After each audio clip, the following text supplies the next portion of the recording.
This one.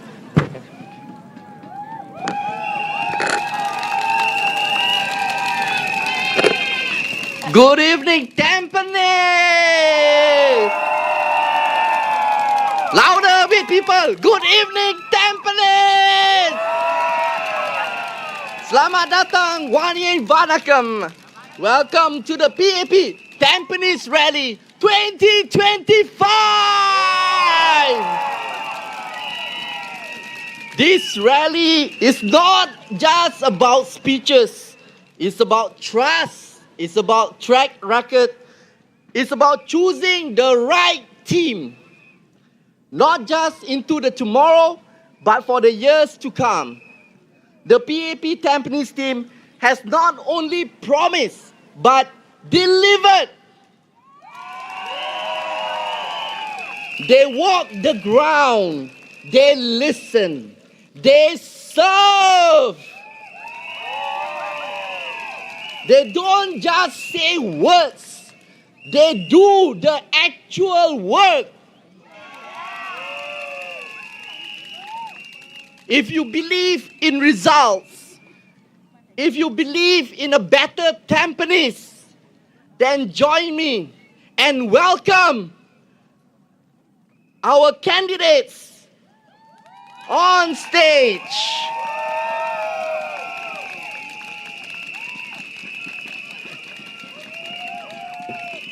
Hold on! Let me call them one more time. Okay, let's give them our loudest round of applause. Let's welcome our anchor minister, Mr. Masagos Zuki, Dr. Copun, Mr. Bay Yamke, Dr. Charlene Ch, Mr. David Neo, and last but not least, Mr. Desmond Chu.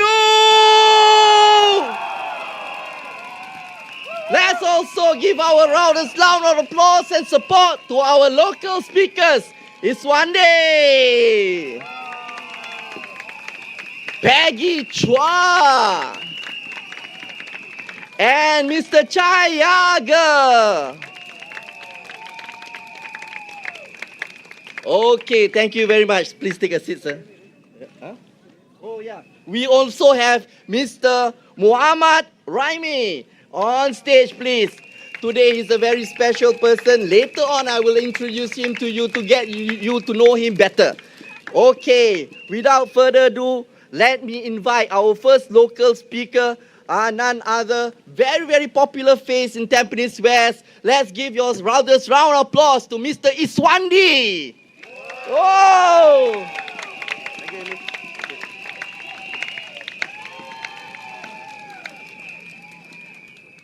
Selamat malam dan salam sejahtera kepada semua penduduk Tampines yang saya hormati. Nama saya Iswandi Wanhar, seorang rakyat biasa, lahir dan dibesarkan di tengah-tengah masyarakat berbilang kaum kita. Hari ini saya seorang suami, seorang ayah kepada seorang anak perempuan yang berusia 10 tahun dan seorang anak kepada ibu bapa yang berusia lebih 70 tahun yang tinggal bersama saya. Saya tahu bagaimana rasanya menguruskan keuangan keluarga, membesarkan anak dalam zaman yang sangat berdaya saing, sambil menjaga ibu bapa yang sudah lanjut usia.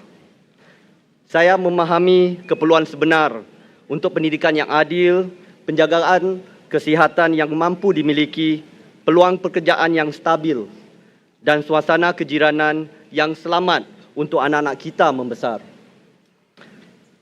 Sebagai seorang daripada komuniti minoriti, saya juga memahami pentingnya perpaduan, rasa hormat dan peluang yang adil untuk semua. Bagi saya, Tampines bukan sekadar tempat untuk kita tinggal, tetapi ia adalah rumah kita, tempat di mana rakyat berbagai bangsa, agama dan budaya bersatu dalam satu bumbung.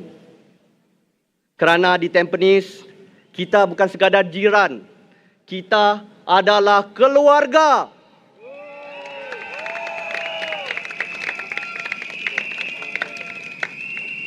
Seperti anda semua, saya mau melihat Tampines terus maju. Bukan saja dari segi pembangunan fizikal, tetapi juga sebagai sebuah komuniti yang lebih kukuh, lebih penyayang dan lebih inklusif. Kita berhutang kepada anak-anak kita dan kepada ibu bapa kita yang telah banyak berkorban untuk membina masa depan yang lebih baik. Bersama-sama, saya percaya kita boleh memastikan bahawa Tampines terus menjadi tempat di mana harapan tumbuh dan di mana setiap impian boleh menjadi kenyataan. Dengan itu, saya, Iswandi Wanhar, dengan rendah hati memohon sokongan daripada teman-teman, jiran-jiran dan semua ahli-ahli keluarga yang menetap di Tampines. Undilah untuk masa depan keluarga kita. Undilah untuk masa depan Tampines. Undilah PAP. Sekian, terima kasih.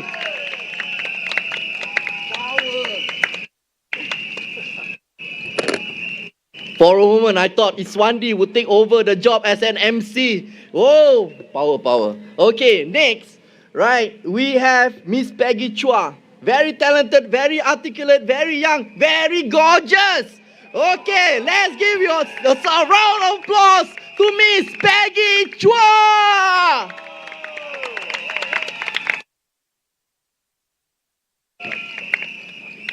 亲爱的淡滨尼居民朋友们，晚上好，我是 Peggy， 很荣幸今天能上来这里和大家分享一下我的心声。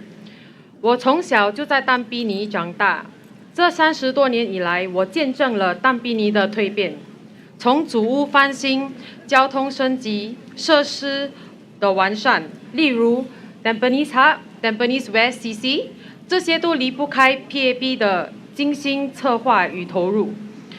我在2015年的时候就加入了 Tampines MPS 义工团队，我亲眼见证，而且感受到 PAP 议员们的用心服务，不仅是在为我们争取更好的设施升级，他们也很用心的帮居民们解决各种问题，关心我们每个家庭的需求，只为了更好的为我们服务。当新加坡人提起东部，一定会联想起淡滨尼。对我来说，淡滨尼能够像今天那么繁华、那么的美丽，离不开我们 Tampines 人民行动党议员的努力。这么多年来，反对党从未在这里为我们居民们做出任何贡献。今天他们说要来这里夺走淡滨尼，凭什么？当他们现在在跟大家说花言巧语，给我们空头支票，我们的 PAP 政府早就已经用行动来证明了。大家看看一下 Tampines 的今天。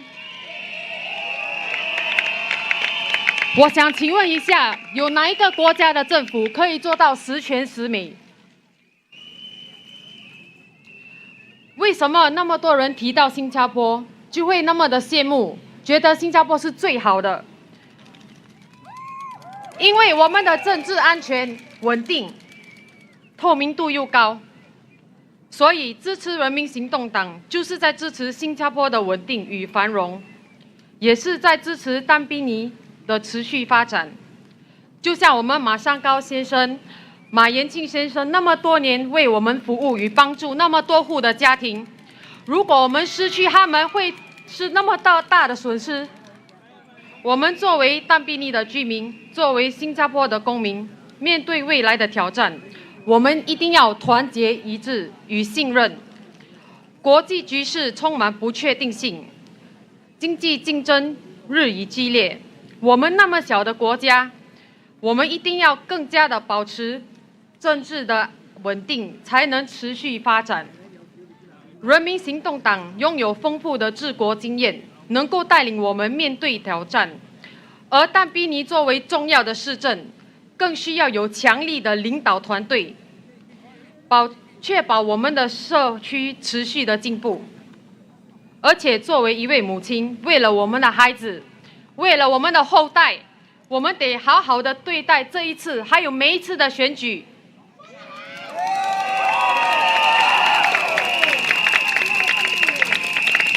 希望大家可以团结一致，我们不要辜负 Tampines 人民行动党的努力。我希望大家可以支持他们，投他们一票，我们一起共建更好、更美丽的淡滨尼，更辉煌的新加坡。谢谢大家。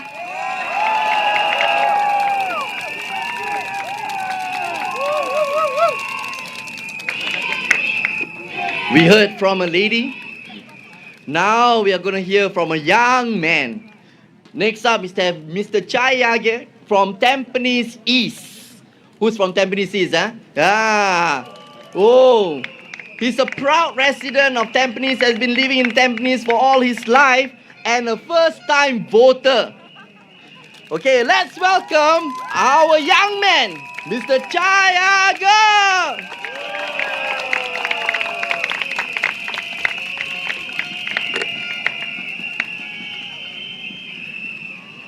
My fellow Singaporeans, I am not a politician. I am a resident. Who I am doesn't matter. What matters is that, like most of us here today, I've lived in Tampines for almost all my life. I did my primary and secondary school in Tampines, and even when I left for junior college and university, I always came home to Tampines.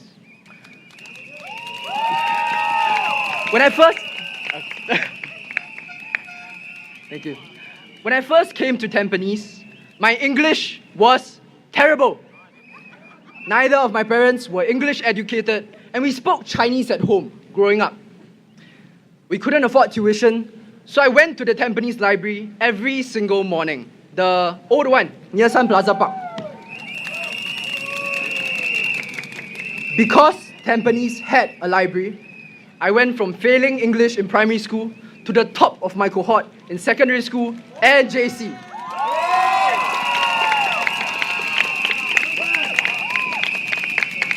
I am not a politician. I am a resident. We talk about Tampines being a model town and a 20-minute town. But what does that mean for you and I? A model town means that when I host my friends for a hot pot, we can get ingredients from Sheng Siong, FairPrice, Cold Storage, and even Don Key.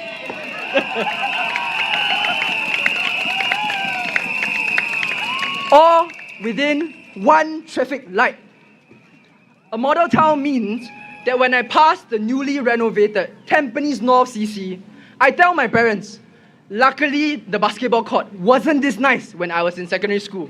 If not, I confirm cannot make the cutoff point for JC. A 20-minute town means that when I dislocated my shoulder at 2 a.m., I was in the Changi General Hospital A&E by 2:15. A 20-minute town means that when I was stressed from writing my thesis, I could take a short walk and get some fresh air at our Tampines Hub or the new Tampines Boulevard Park.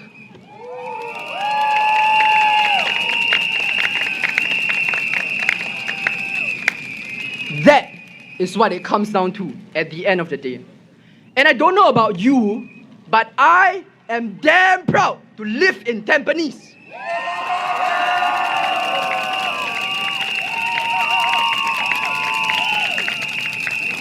I am not a politician. I am a resident. But residents form the heart of Tampines. In the time I've spent volunteering, I've been enriched by the people of Tampines. Be it seeing our Abang Bomba, meeting kids who tell me what they play on Mobile Legends or Roblox, or even our silver generation sharing with me how different Singapore and Tampines was like before my time. I am not a politician. I am a resident. But I know that none of what I've just described would have been possible without the PAP.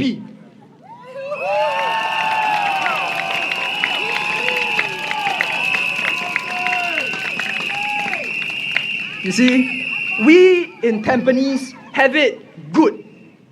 But this election isn't just about having it good.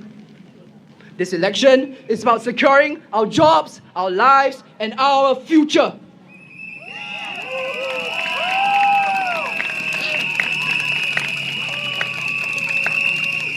To quote the GOAT, the greatest of all time, our founding father Lee Kuan Yu, this is not a game of cards. This is your life and mine.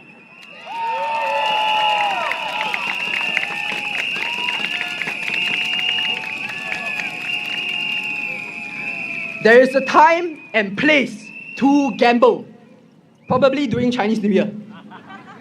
But an election is not that time. In the volatile, uncertain, complex, and ambiguous world we inherit, who do you want steering the ship?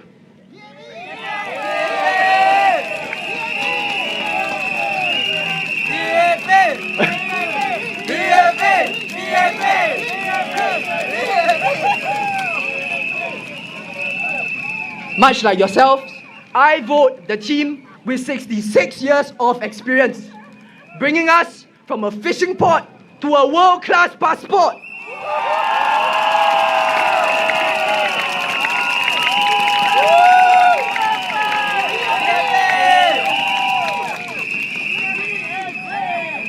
My fellow Singaporeans, you are not a politician. You are a resident. But your votes are what make our politicians. So vote wisely, make it count. Vote informed, make it count. And vote for the PAP to make it count. Thank you.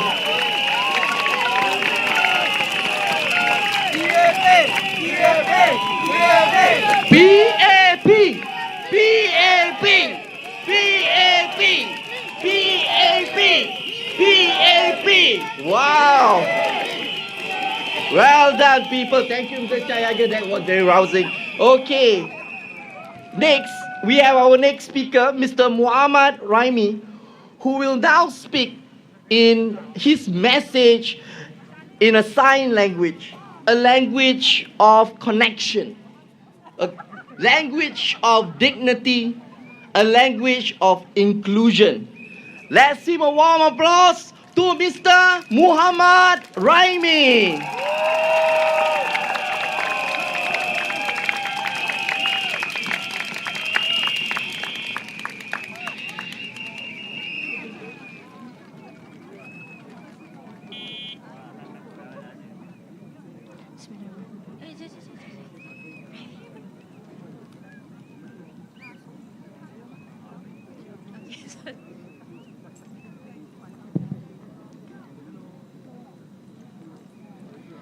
My name is Ramy Saleh, and I work as an operations support executive, desktop engineer, cum coder. I'm a proud father of two wonderful daughters. One is a lovely 17 years old, while the other is lively 6 years old. My journey has not been without challenges. At one point, I reached out to Mr. Masagos for help finding a job. He reached out to his network.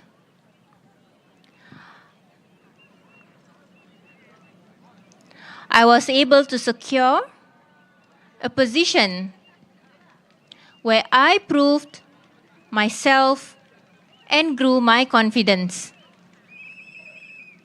Later,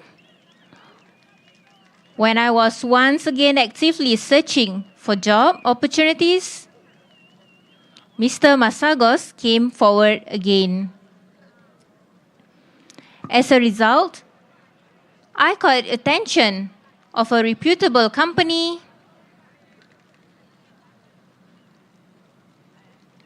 who reviewed my CV and resume. Despite knowing that I am deaf, they saw my potential and experience. They welcomed me. Since joining the new company, which has global operations. I have grown both professionally and personally. I have enrolled in numerous training courses, and every new skill I have learned has empowered me to contribute more meaningfully to my team. I'm fortunate to work in an inclusive environment where I feel valued and supported.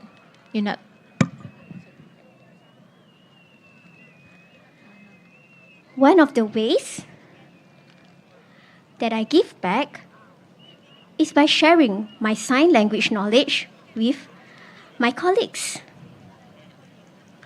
I regularly create educational videos to help them better understand and communicate with the deaf community. It brings me great satisfaction to see how open and eager my team is to learn and connect. I remain incredibly grateful to Mr. Masagos for his past support. He helped me during a difficult period, and I continue to support and appreciate him deeply for the role that he played in my journey. I am glad to be a citizen of Singapore, where accessibility to opportunities has grown and is something the PAP government is committed to improve. It's not perfect, but the commitment, the effort, and the will to make things better is definitely there. Thank you. Vote for the future.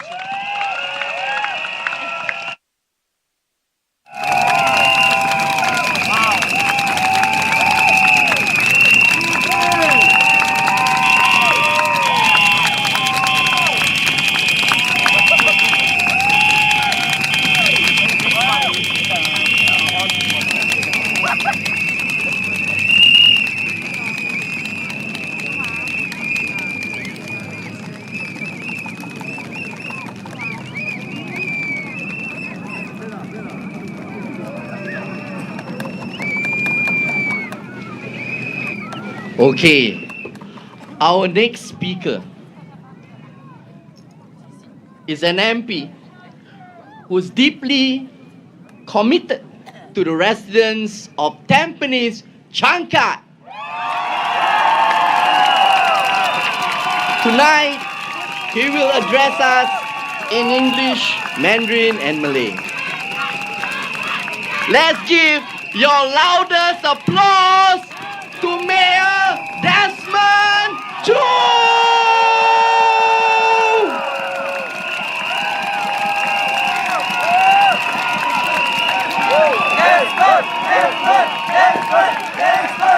Thank you. Thank you very much. Thank you. Thank you very much. Dear residents of Tampines Changkat SMC, thank you for Tampines GRC, brothers and sisters from our labor movement, friends and family, thank you for being with us tonight.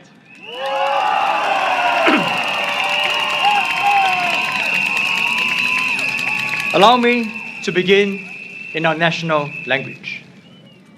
Kawan-kawan dan penduduk yang saya hormati. Saya amat besar hati dapat berkhidmat kepada anda selama 10 tahun ini. Sepanjang saya menjadi MP anda, saya telah bertemu dan kenal ramai penduduk dengan lebih ramai. Masuk penduduk Melayu Islam di Tampines Changkat. Kita telah bersama meraihkan berbagai acara, mendengar kisah-kisah anda dan juga haruni masa-masa suka bersama. kita sekarang saling kenal dan rapat seperti sahabat dan ia membuat kerjasama antara kita lebih amat. Ini terbukti dengan kerjasama dengan pemimpin Melayu Islam di mana kita telah temukan sudut warisan Melayu Malay Heritage Corner di Blok 286 dan sabut Hari Raya bersama. Saya bertekad untuk terus dengar dan kerja sama dengan anda.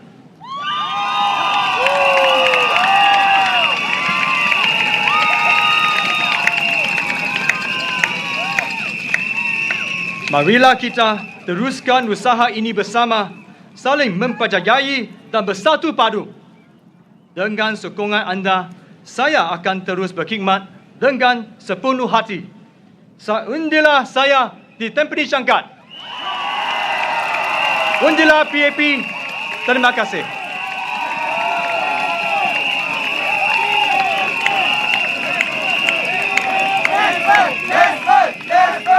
Thank you. Thank you. 亲爱的上虞居民朋友们，大家晚上好。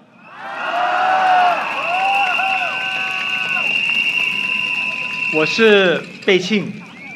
10年前，我带着一份承诺走进了上虞。那时的我年轻，头发比较多，但心中满怀信念。10年后，我站在这里，头发少了，也白了，感恩地回望这一段旅程。上虞不只是一个选区的名字，它是一个家，是我们共同建造的家园。感谢大家这么多年一起打造上虞，感谢。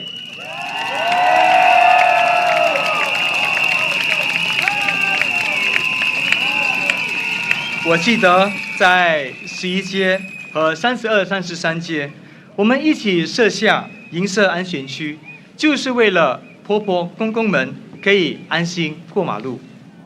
我记得你们说，站着等孩子接送太累了，于是我们便在多个角落安装地铁座椅，用旧物新用，为大家撑起一个安心的等候角落。我记得2元开心早餐开始那一天，居民们笑着说可以省点钱了。这些点滴不只是工作，它是生命中最贴心、最真实的部分。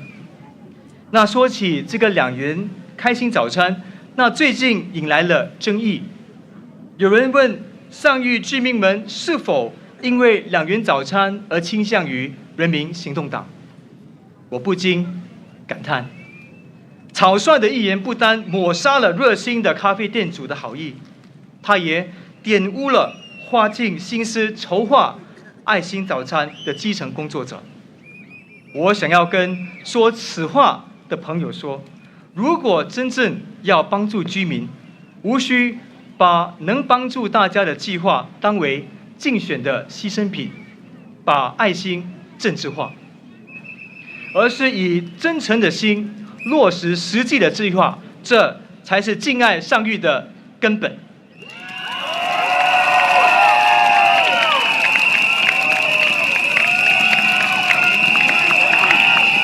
我们也不会因为有争议而退缩，亲者自亲，我会确保爱心早餐继续帮助上虞居民。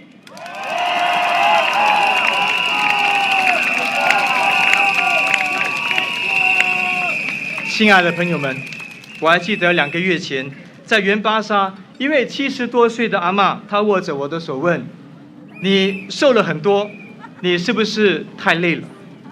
我带着疲倦，笑着说：“婆婆，我不累，因为我知道我是在为你做事。”她紧紧握住我的手说：“不要担心，要记得吃饭，才继续做。我们相信你。”就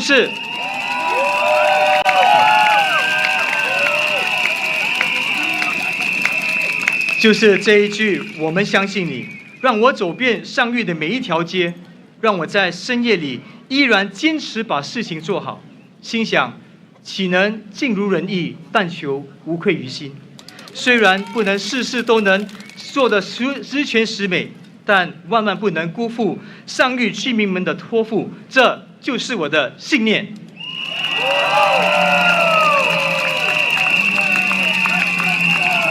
这10年来，谢谢你。这10年来，我不只是在社区里聆听大家的声音，也把你们的心声带进了国会。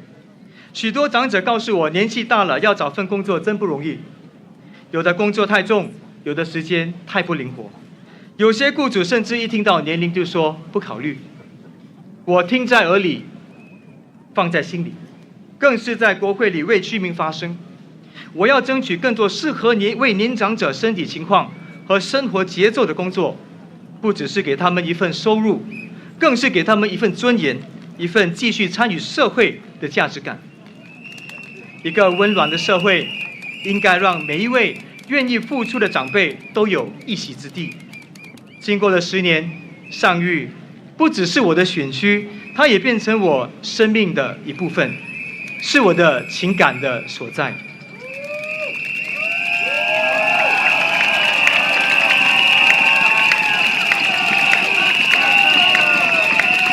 我很想就继续陪着你们走下去，像家人一样风雨同行。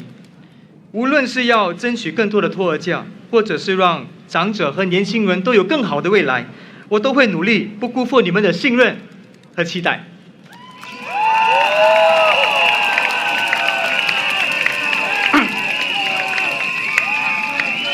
那现在是竞选期间，那我经常也听到有人说我们是新声音，我们是新希望，也有人说目前没有实际计划，考察才断定。但我想说，但比你与上谕居民的衣食住行必须摆在第一位。真正的信任，真正的关怀，是日积月累，风雨同行。真正的情感，不是在一时的热闹，而是长期的陪伴。这才是真正的上谕精神。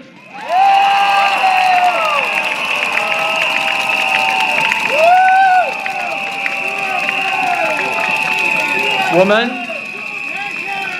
们已经一起走过了10年，让我继续走在你的前面，为你遮风挡雨。亲爱的上谕居民，你们的选票不只是一个选择，它是我们之间情感的延续，是我们共同故事的续写。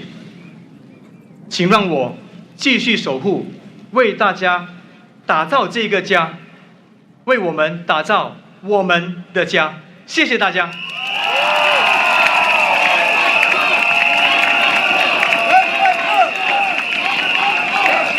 Thank you.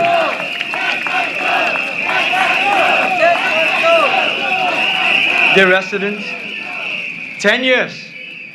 We have spent many years together, walking this journey as a Tampines Changkat family. 10 years of listening, learning, working side by side, building not just infrastructure, but building relationships, building trust, and building our home. Tampines Changkat residents, we have built a special home together. It is a home with a strong spirit of mutual help. Every year, our Baju Kurang project helped 3,500 low-income residents. Every year, our project Joy Box, born right here in Changkat, brought warmth and care to over 2,000 who are ill or alone, reaching beyond our town to touch lives across Singapore. We enhance our infrastructure so that seniors have lifts for the overhead bridges, so that the weary of legs can have upcycled seats at the drop-off points. This home is special not because it is flawless. It is special because it was built with sincerity, effort, and a deep sense of conviction, working together.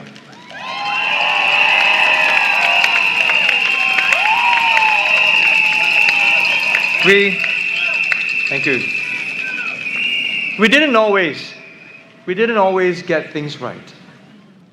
There were things that we could have done better. I've taken those lessons to heart. But what we have never lacked is a commitment to serve. My team and I have always given our all, and we will always will do so.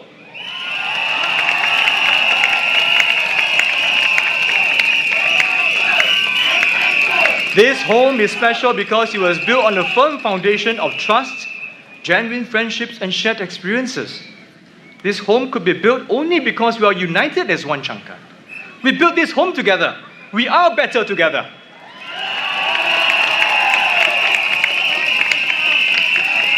Now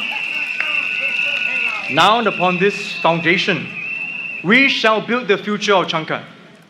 A future forged by a strong spirit of kindness and mutual help, where the able support the less able, where the young care for the old, where those with more give to those with less, where Gotong Royong spirit will shine brightly.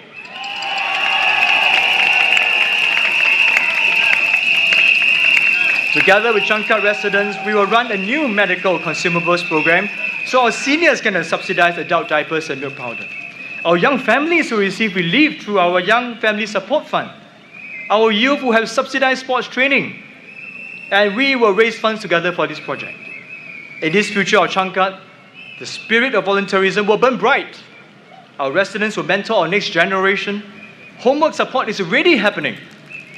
In this future of Changkat, our residents will shape parliamentary interventions through policy discussions, because your concerns deserve to be heard and acted upon. But more importantly,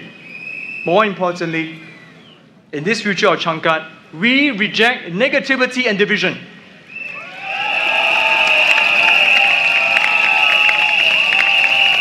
We choose hope. We choose action. We choose progress for all. This is the Changkat spirit. This is our future.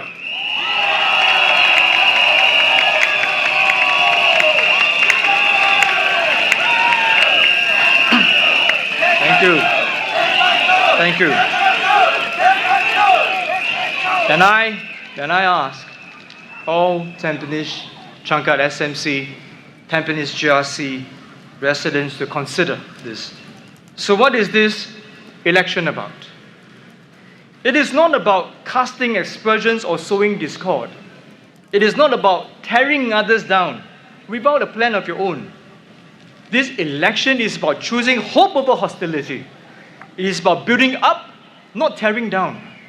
It is about who you trust to stand by you today, tomorrow, and for the next 5 years.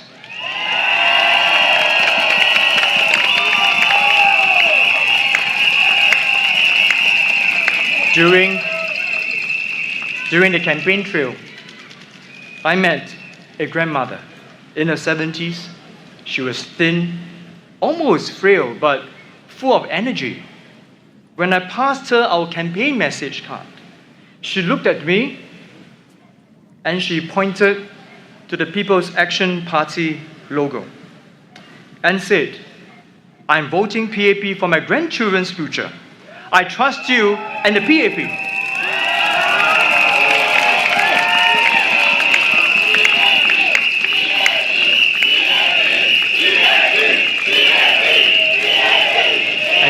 This is a heavy responsibility. But I want to assure her and our pioneers, Merdeka generation veterans, our young Singaporeans, and our children, I will do my very best. The PAP will do its very best. We will not let you down. Majulah PAP, Majulah Singapura. Thank you.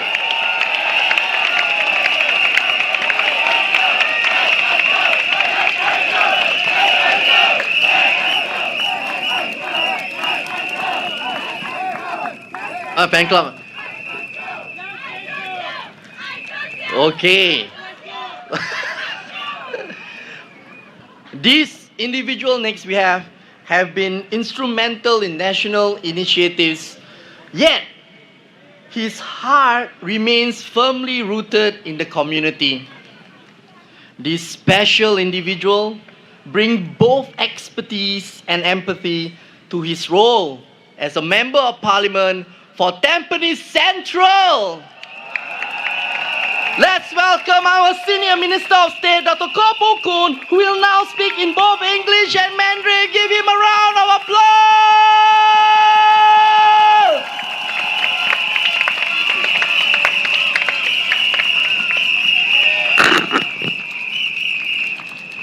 Very good evening, residents of Tampines GRC and Tampines Changkat SMC, sisters and brothers from the unions. My fellow Singaporeans, for the past 5 years, I've had the privilege of serving you here in Tampines, especially in Tampines Central. I've met many of you, youths full of hope, young families just starting out, proud parents, and our beloved seniors. Whether in your homes, at our community events, or during our weekly MPS sessions, we've walked this journey together. We faced COVID-19 together when I first came into Tampines Central. We shared daily struggles together, and we worked hand in hand to improve our estates to what it is today. Now, as a doctor, I've often have uncles and aunties come up to me, not just for medical advice, but also to share their worries. Some aches and pains that won't go away, concerns about their medical bills, the quiet burdens that come with just growing older. Every story reminds me how much our seniors have given and how deeply we owe them our care. Many of you have called Tampines your home for decades. You started your families here. You saw empty fields become playgrounds, become housing estates, and become places that you can gather. You sent your kids to our schools in the neighborhood. You helped build the Tampines of today. Let's give a round of applause to all our seniors in our estates.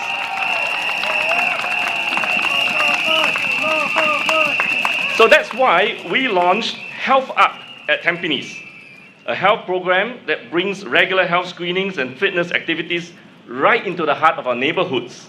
And this is just the beginning. With volunteers, community partners, and fellow healthcare professionals, we will grow these programs so our seniors stay active, connected, and well. We want them to lead a healthy and a good life together.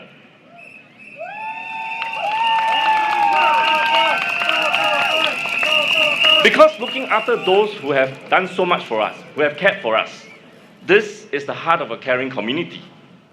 But at the same time, I've also been meeting many young families moving into our new BTO estates. I saw the excitement in their eyes when they pushed their strollers, walking through the many green spaces in our estate, looking forward to a new chapter of their lives.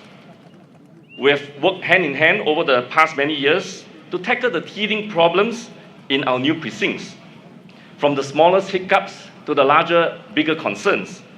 You spoke up and we acted.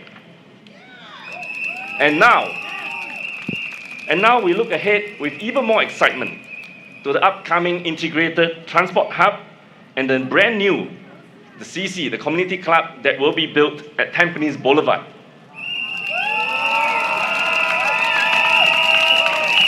These are spaces where our residents and our families can gather, where seniors can stay active, and our neighbors can connect together and build stronger bonds for our community. So more exciting things are coming to Tampines.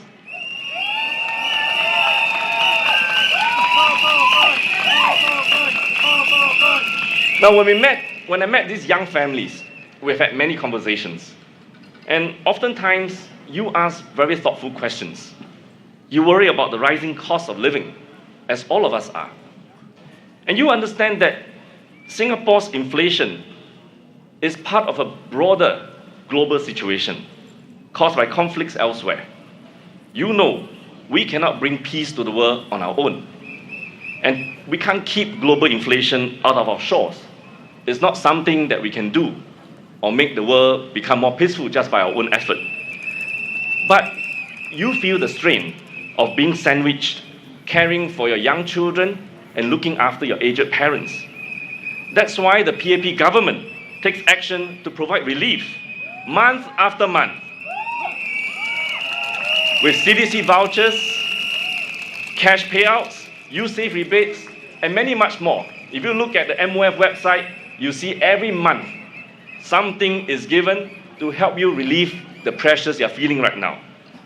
We do this to help our families tide over this very difficult period while waiting for the global situation to improve and to settle. Because real help matters, more so than just empty promises. And PAP don't make empty promises.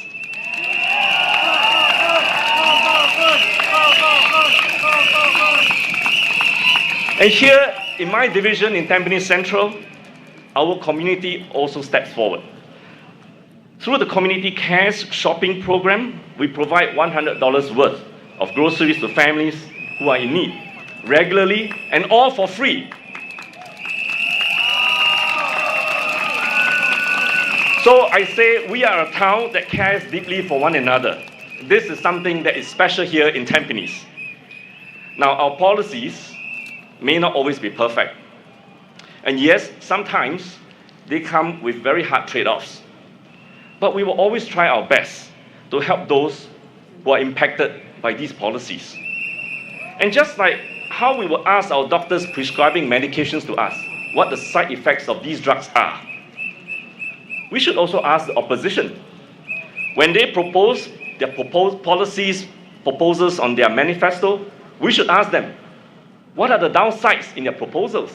We should not swallow what they are proposing to us without asking them these very important questions. Because policies are just like medications. There is no perfect medication that cures everything with no side effects. There are also no policies that solve all problems without impacting some other group.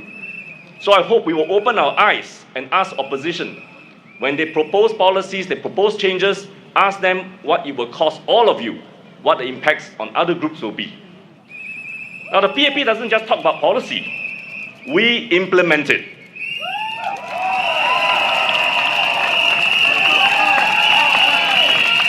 For 60 years, what we say, we do. What we promise, we deliver.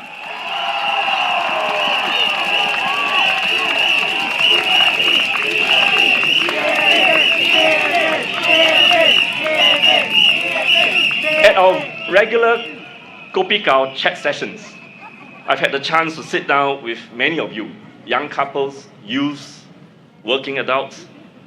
We chatted over coffee, heart to heart, to hear what's really on your minds.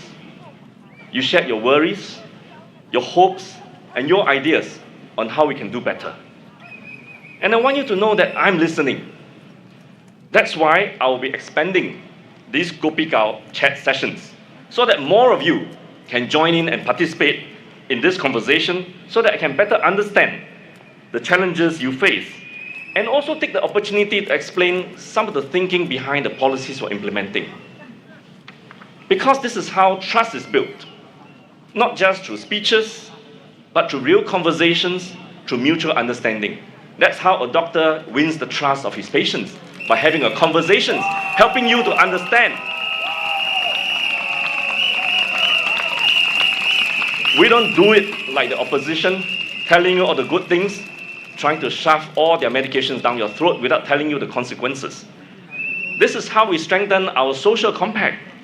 It is how we stay responsive to the people we serve, not just prescribing the medication and the policies, but keeping a close touch, understanding the impact of those policies, making adjustments to the dosage, calibrating it, so that you get as much of the good benefits as possible without suffering too much from any of the side effects. And together, we listen, we learn, and we progress.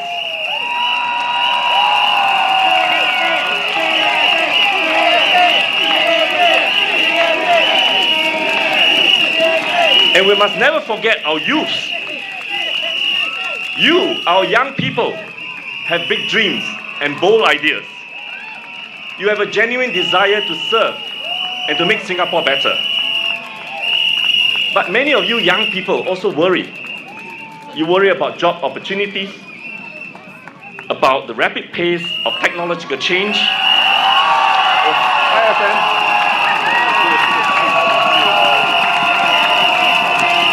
Assembly, everyone.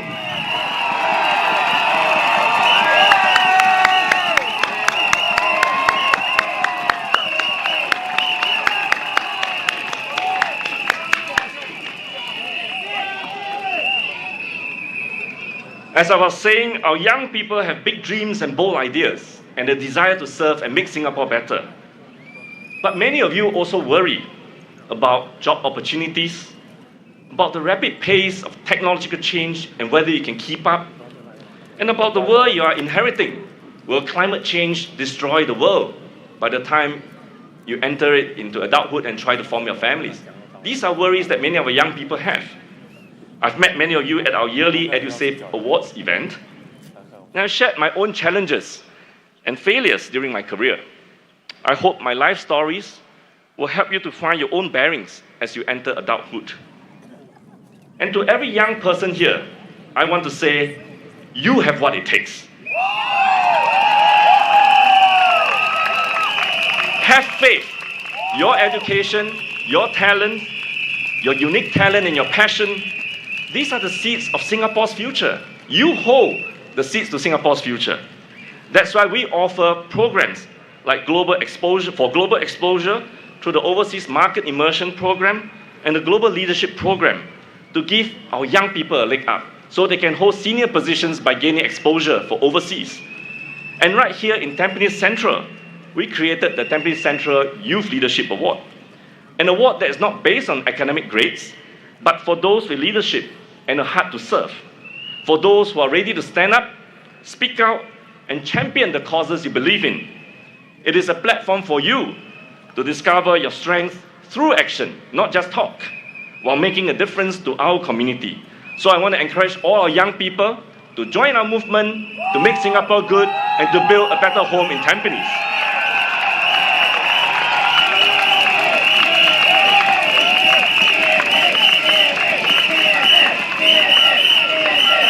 My dear residents from Tampines, when we care for our seniors, support our families, and believe in our youths, we do much more than just roll out programs.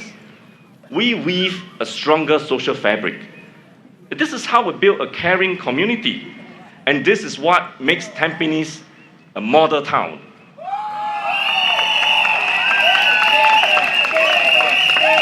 But we're not done. We're not shopping here. Our next exciting project, the revamp of Tampines Central Park, was designed with ideas given by all of you residents, incorporating features into the design. Very soon, once we are done with revamp, you will see new exercise stations, an obstacle course for the more adventurous, a dog run with new equipment for our furry friends, separate paths for runners and cyclists, a new performing stage to host our community events, and extra water points to keep you hydrated when you're exercising. This is the Tampines way, listening, acting, and building our town together.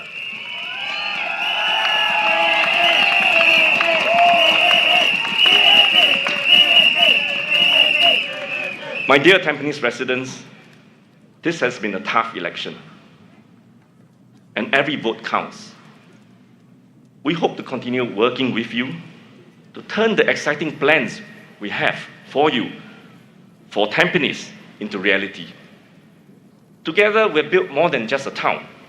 We've built trust, we've built friendships, we've built the kind of bonds that turn neighbors into families.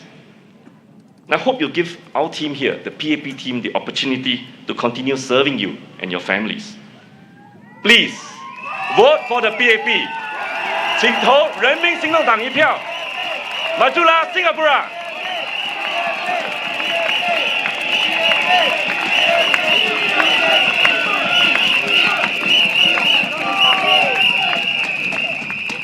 Ladies and gentlemen, Tampines residents, are you ready?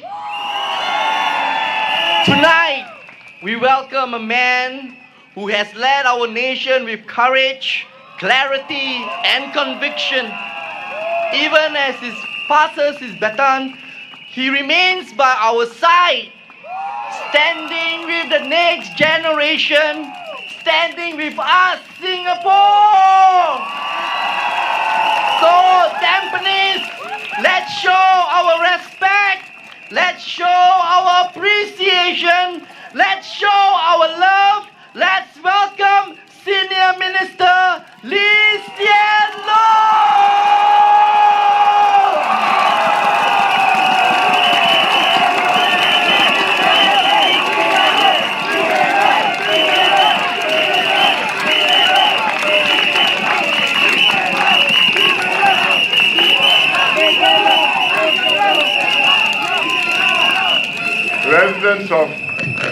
Residents of Tampines GRC,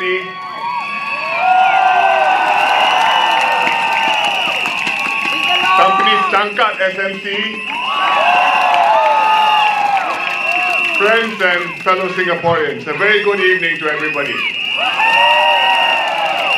I'm happy and energized to be here this evening, final night of the campaign in Tampines.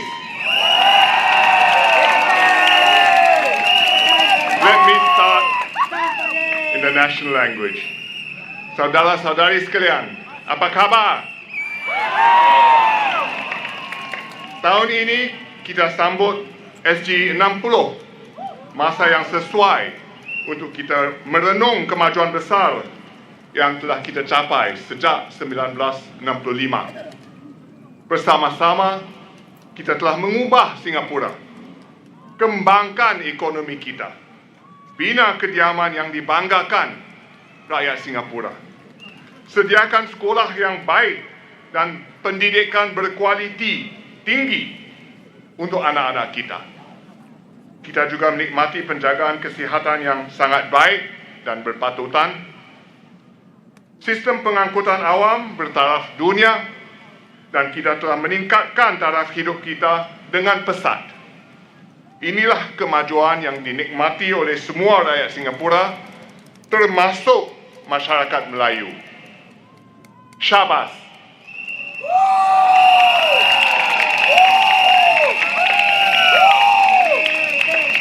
Masyarakat Melayu Singapura telah mencapai kemajuan besar yang boleh kita sama-sama banggakan.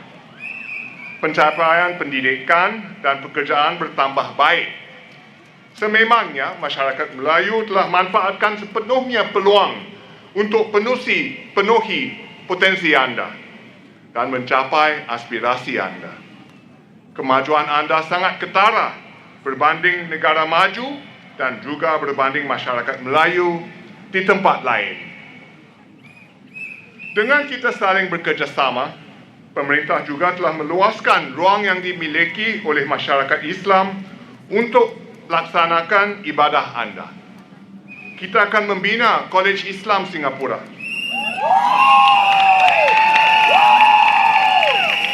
Satu mercu tanda besar dan sangat penting bagi masyarakat Islam. Ini satu projek Encik Masagos, ya.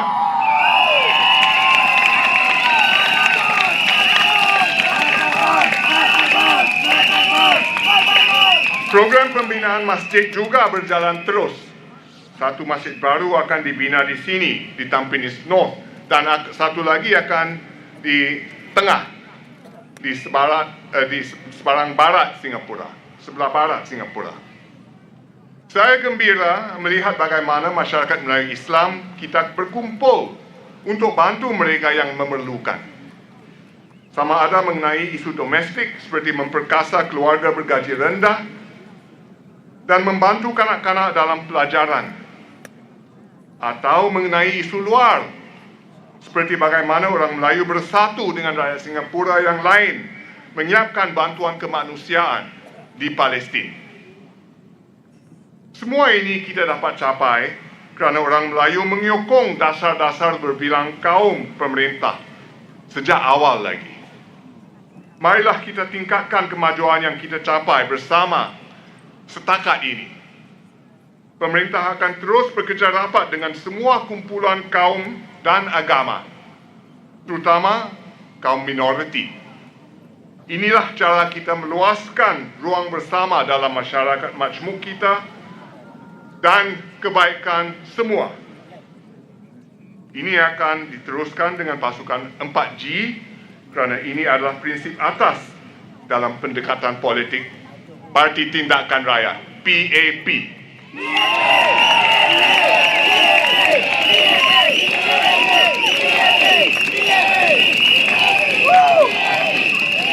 Itulah sebabnya pemerintah melaporkan banyak usaha bekerja rapat dengan Menteri Masagos dan anggota-anggota Parlimen PAP Melayu.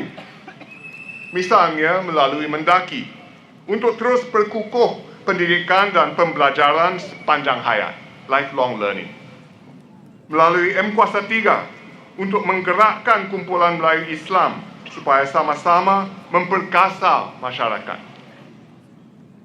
Semua usaha yang berat ini berjaya membantu menghuraikan isu-isu sosial yang masih dihadapi orang Melayu. Sebahagian besar keluarga Melayu Islam berada dalam keadaan baik. Namun, mereka masih ada kebimbangan. Kebimbangan tentang kos sara hidup, perumahan, sama dengan keluarga Singapura lain. Keluarga yang lebih muda pula bimbang tentang isu-isu membesarkan anak-anak mereka. Keluarga yang lebih tua pula bimbang tentang isu persaraan. Pemerintah akan berganding bahu dengan anda untuk sama-sama tangani isu-isu ini. Kami akan berusaha untuk tangani kebimbangan dan aspirasi anda, serta ambil kira perspektif dan keutamaan anda dalam dasar negara kita. Saudara-saudari sekalian, semua pencapaian yang kita nikmati selama ini ialah berkat hasil kemakmuran Singapura.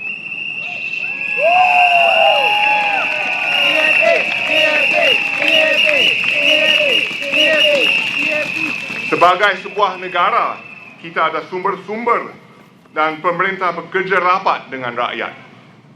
Dalam krisis yang sedang kita hadapi ini, penting sekali untuk kita bekerjasama untuk tangani kesannya terhadap masyarakat Singapura dan pastikan Singapura boleh terus maju. Kami akan terus bekerja keras untuk perbaiki mutu hidup rakyat dan pastikan semua kaum dapat mencapai aspirasi anda. Tetapi semua ini bergantung kepada sokongan anda di Tampines dan juga di kawasan undi yang lain seperti Punggol, Ang Mo Kio dan tempat-tempat lain. Kami perlukan sokongan padu anda supaya kami mendapat mandat yang kuat untuk laksanakan apa yang baik dan diperlukan Singapura serta rakyat Singapura.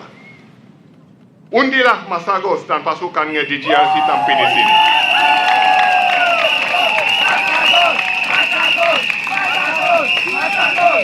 Undilah Desmond Ch di Tampines Cangkat SMC.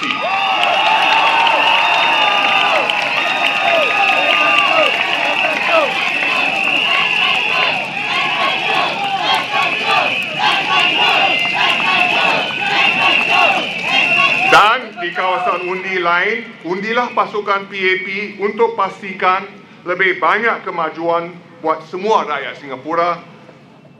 Lusa adalah hari mengundi. Undilah Parti Tindakan Rakyat, PAP. Terima kasih.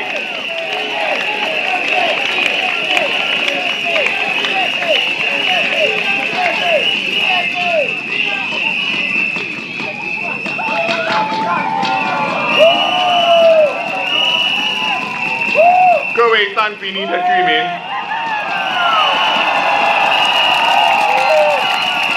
晚上好。过2天我们就要投票了。选举是为了选择，选择能够不断提升国人生活素质的政策，和选择能够照顾好人民的团队。世界正在经历巨大的变换，经济前景充满不确定性。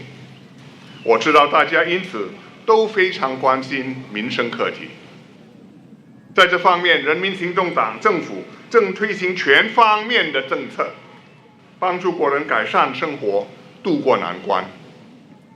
为了帮助国人减轻一些生活上的负担，这2-3年来，政府不断推出各项补助措施。除了有社理会邻里购物券 CDC vouchers 之外，今年继续有各种各样的援助，包括现金补贴、保健储蓄补贴、水电费和住宅费回扣、个人所得税回扣、气候优惠券，还有帮助年轻家庭的一系列举措，育儿 SG 生活助手补助券等等，样样都有，每一件补助都恰恰到位，每个月都有某一项补助。应该做的，我们已经尽量做了。政府也有多项举措，帮助在职场上的国人继续提升自己，保持竞争力，以便找到更好的工作。比如，技能创前程进阶计划和培训津贴、求职人士资源计划等等的措施。在协助企业和中小企业方面，除了通过津贴、回扣来帮助提升技能的劳动队伍减轻成本，政府也通过严金勇副总理所领导的新加坡经济韧性小组，探讨应对美国关税冲击的措施和长远策略。如果情况恶化，我国经济陷入衰退，政府将继续确保人民获得足够的援助。我们有能力、有决心、有资源、有意愿，我们知道怎么样做，我们绝对会做。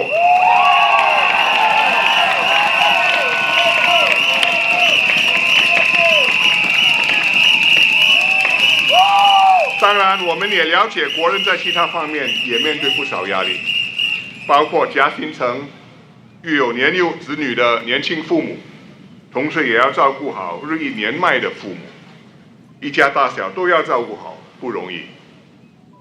年长者，我们现在为数不少了，你们非常关注退休生活的保障，你们也希望保持身体健康，保持活跃，不希望孤独地度过晚年。在医疗保健方面，有了新的医药、先进的治疗方法，但是这些新疗法经常都会昂贵，因此近年来我们也在多方面加强了对新加坡人的支持。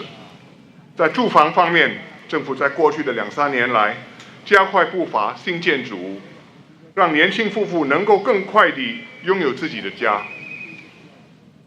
我们为家长提供更多托儿服务，也调低了学前教育的学费顶线，很多家庭的学费都下降了。从今年4月1日起，我们提升了终身健保计划给国人所带来的医疗费保障。从明年起，大幅度增加年长者长期护理服务的津贴。所以这些都是人民行动党的政策，以实际行动来照顾好国人。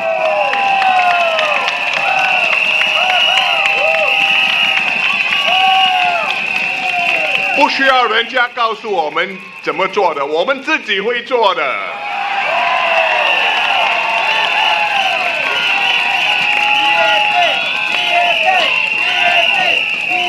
为了实行这些政策，我们必须有足够的资源。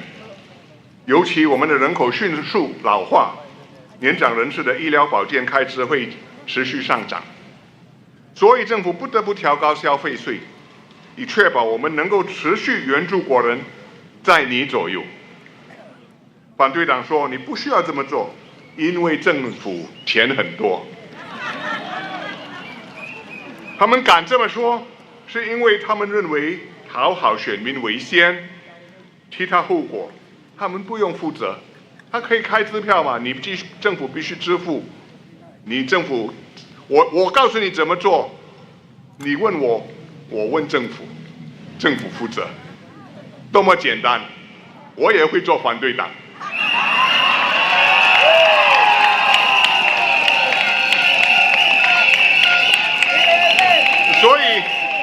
所以他们争先恐后地建立各式各样五花八门的津贴和补贴，听起来很精彩，但是怎么对我们的子孙交代？我们把你们的储蓄已经花光了，非常对不起。忠言逆耳，天下没有免费的午餐。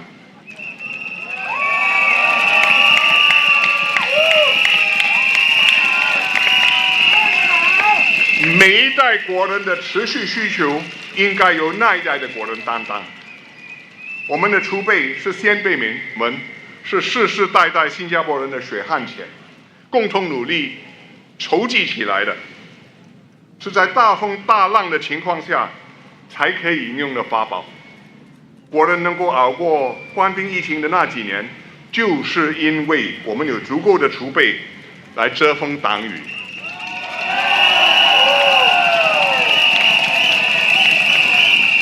我们有义务照顾好下一代，让他们能够像我们一样，享有充足的储备和遮佑。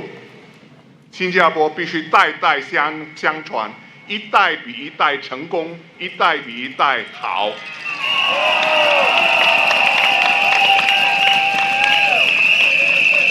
政府是经过慎重的考虑，才决定调整消费税的。我们当然很清楚它对国人所带来的影响，因此我们也推出了消费税补助券，照顾好中等和低收入家庭，替他们应付消费税的上涨。我希望选民能够理解，因为选民给了我们委托，政府必须尽力照顾好人民，也有责任保护人民的长期利益。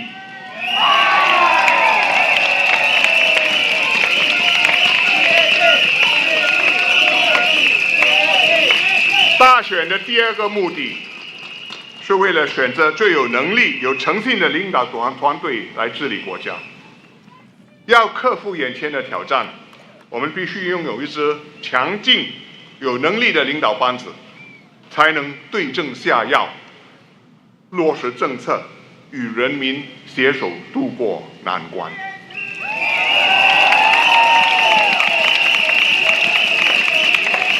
我很庆幸，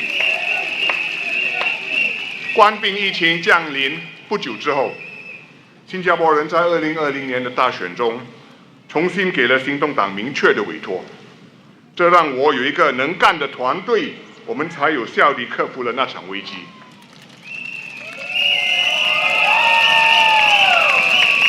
反对党说，必须有更多的反对党议员才能有效地监督政府、制衡政府。如今国会里已经有12位反对党议员，也有反对党领袖。在多数行动党集选区里，领队的是一位资深的部长。如果行动党再失去几个集选区，这肯定会削弱政府的办事能力，政府为你办事的能力。在这动荡不安的紧要关头，我们尤其靠继续引进投资，继续创造工作机会、就业机会。但是在这个紧要的关头，投资尤其不容易得来。所以，如果我们出现了政治变换了，投资者肯定会问自己：新加坡是否能保持以往非凡的政治稳定、办事能力呢？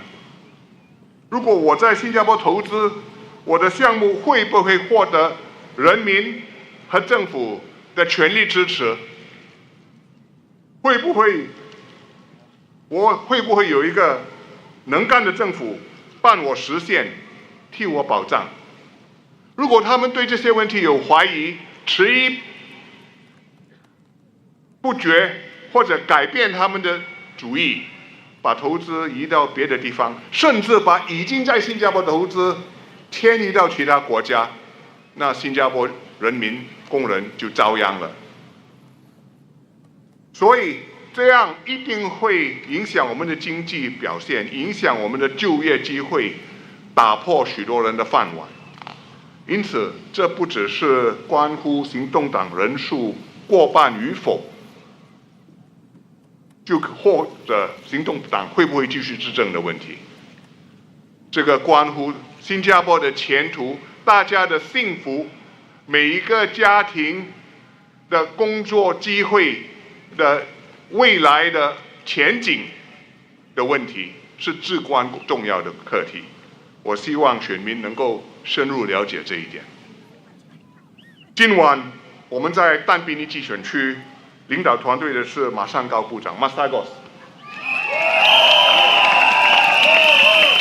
他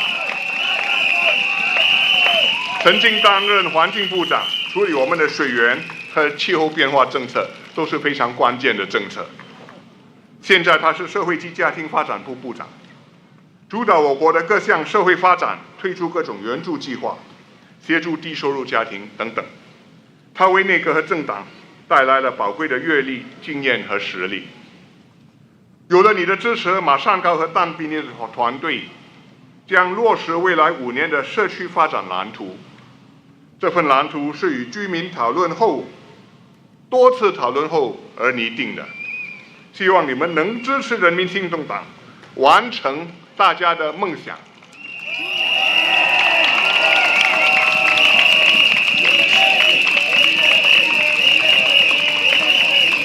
所以我恳请选民们在投票当日，请慎重考虑，把选票投给最有实力的团队候选人，这样新加坡才有望克服眼前的挑战，才有望长期继续进步前进，克服长期的挑战、长期的机遇，大家的幸福和前途才会更有保障。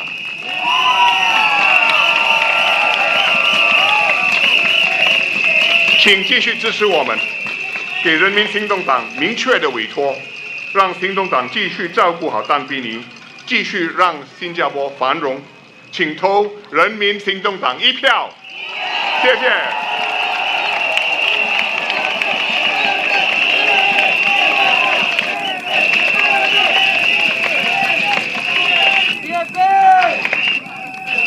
Good evening, everybody.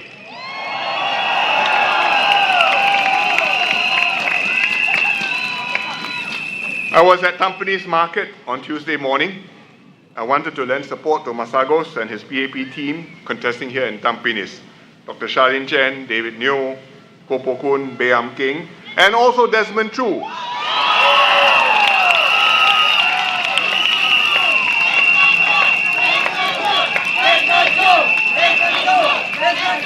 I was very touched by the warm welcome, and for which I would like to thank all the Tampines residents.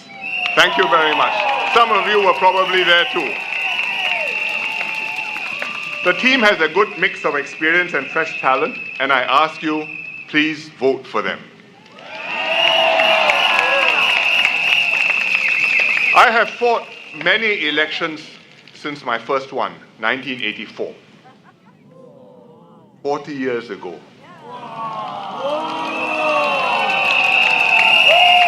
9 completed, 1 underway, number 10 now. Every election was important and fundamentally about 2 things, about the future of Singapore and about choosing the right team to lead Singapore. Honest, capable, committed, successful. It was like that in 1984 when I still had black hair. It is like that today. It has not changed. In every election since independence, voters have returned the PAP with a clear mandate. So far, it has enabled the PAP government to deliver to you jobs, progress, security. And the results speak for themselves. I'll just list a few. Ask yourselves, how did we raise per capita GDP? From 1965, $500. Today, $80,000 per person. Why do our kids have such abundant education opportunities and the best maths and science PISA scores in the world?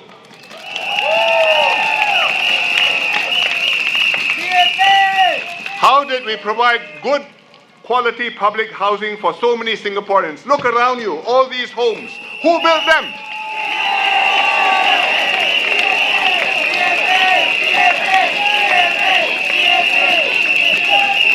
How did we build a healthcare system that is both world-class and affordable? Probably unique in the world. Why is the CPF rated as one of the most effective social security systems in the world?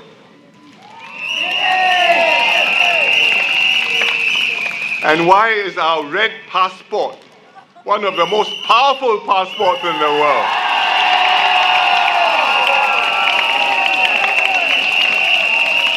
It is because Singapore has performed exceptionally for you. And it has performed exceptionally not just in these item areas, but also when we encounter crisis. For example, COVID. It's 3 years ago, or 2-3 years ago, people have almost forgotten, they think it's a bad dream sometimes, but it was a frightening experience, a crisis of a generation. And we mounted an exceptional national response. Thank you, Singaporeans.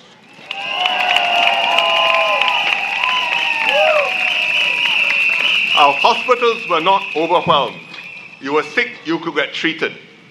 Nobody was short of oxygen. Nobody couldn't find a bed. Nobody was scrambling with tubes trying to go and find somebody to borrow oxygen.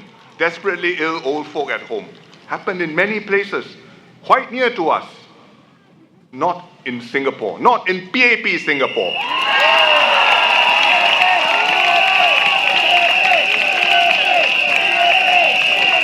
Therefore, we had casualties.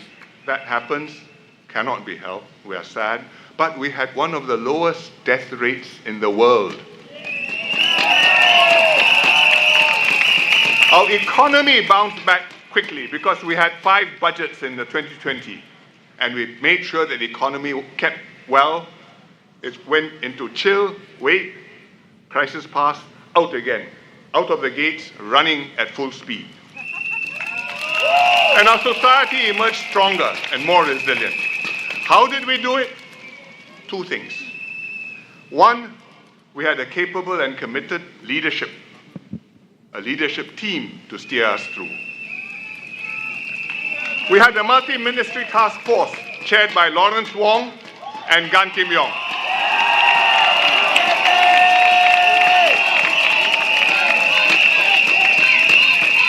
Gan Kim Yong suggested Lawrence Wong's name to co-chair the task force with him.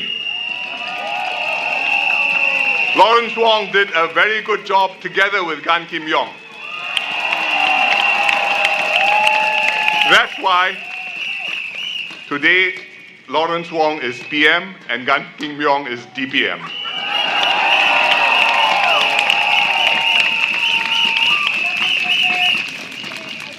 And they made sure that everything worked. Hospitals didn't get overwhelmed, secured vaccines early, got everybody vaccinated quickly, efficiently, without panic and without scramble. But it wasn't just them. There's a finance minister. First Swee Kiat, later on Mr. Wong, marshaled resources, brought them to bear. There was a manpower minister who saved jobs and kept migrant workers in the dorm safe. A good trade minister, making sure we would get our food, our chickens, our eggs, our fruits, our meat, our fuel, and our supply lines were kept open. A good defense minister, able to have a SAF ready to be deployed and to help tackle the crisis. And David Neo, then wearing uniform, was one of the people in the middle of it. Good MPs on the ground, explaining government policies to constituents, taking care of them, resolving the issues, seeing them through the crisis. People like Desmond Chu, Bayam King. We were there for you. That's the first thing. Secondly, Singaporeans placed their trust in the PAP government. And we lived up to that trust. I remember during the circuit breaker, when there were thousands of cases in the dorms and things looked very worrying and possibly bleak, people were scrambling and a little bit disheartened that they may not be catching up, I gathered the cabinet ministers. I told them, we are in a crisis. Your job is to do the right thing by Singaporeans, tackle the problems, minimize the dangers, keep Singaporeans safe. Do the right thing.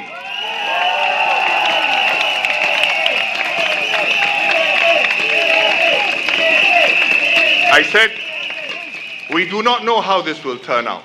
It may turn out well, it may turn out badly, despite our best efforts.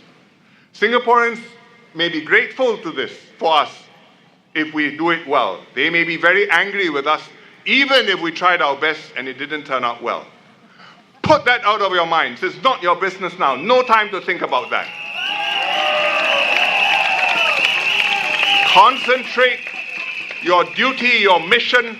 Keep Singaporeans safe. Live up to the trust which they have put in you.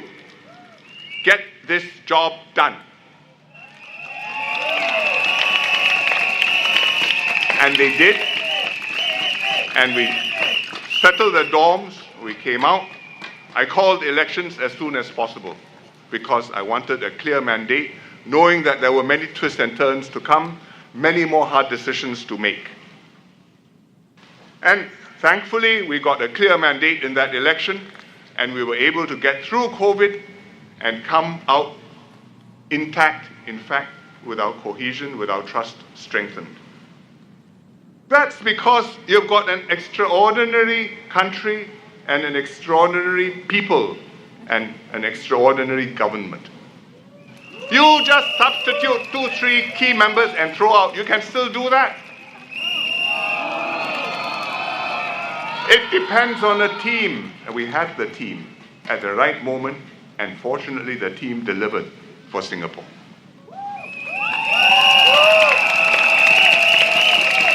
It is an exceptional performance as a result of an exceptional brand of politics. Quality of leadership and government. Honest, committed, capable. Telling you the truth, being level with you. Delivering for you, encouraging you to do things more than you thought you could do. It's an exceptional rapport between the people and the government whom you elected. I trust you, you trust me, we can work together, we can do great things. It's an exceptional spirit of national unity. We are not just individuals or groups divided by politics, but one people moving forward together. So we had groups organized to sew masks out of scrap material, improvise, not enough masks, improvise, do something helpful for your neighbors. We had people provide hand sanitizers, hang in the lifts, so that any other resident can use them who needs them. We had people who would knock on the doors of old folks, make sure that they are okay. This is a sign that we are one people. We are not so many strangers living in one place. We are so many members of one family living in one nation.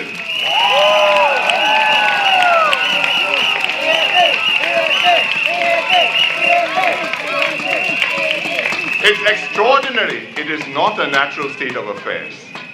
It took hard work and a lot of collective effort to create this and to keep it going now for 60 years.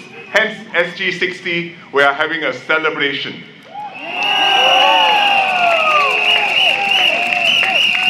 We needed good people to be elected time and again into government, and renewed new generations of promising people to come in and prove themselves and to induct further new generations. And they needed to work hard and deliver and earn the trust of Singaporeans. But we have now kept this going for 60 years. In Chinese, they say, 一个甲子. 60 years, one zodiac, big cycle, almost 3 generations of people. We have to keep it going for as long as we can.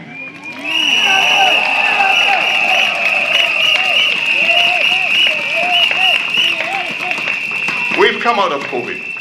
but we've gone into a completely changed world. You've heard of Liberation Day, 2nd of April. You've heard of all the tariffs which have come in, the trade wars between US and China. People talk about a new world order. Actually, there's no new world order. The old order disappeared. The new status is disorder. And we hope one day an order will come, but for now it's disorder, chaos, confusion, and bad news for small countries like Singapore. So we need the strongest possible team to head off these unprecedented challenges. We need a government with a clear mandate to act effectively on your behalf, to secure your interests, to tackle all our domestic issues, cost of living, housing, healthcare costs, stress, work-life balance, and everything which Singaporeans worry about. And we need to secure investments and jobs for Singaporeans.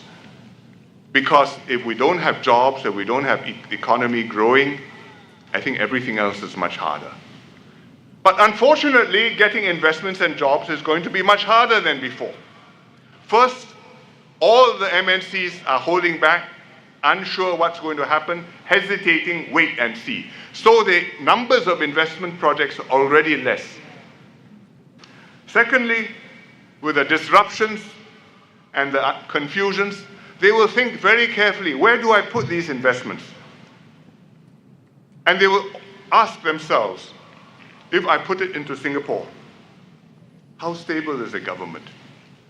How much support does the government have? How capable are the ministers? And even if they're not thinking of new investments, they are reviewing their existing portfolio. They said, I've got $5 billion in Singapore. Is that place safe or not? And if they conclude it is not quite as safe as it used to be, then neither is that investment as safe for us as it should be. And it may move elsewhere, or it may stop growing. In either case, it's no good for us. No good for workers, no good for Singapore. So we have to be able to give the best possible answers to these searching questions which we must expect investors to be asking of us. And the way to give them a good answer is to put the right vote day after tomorrow at the polls.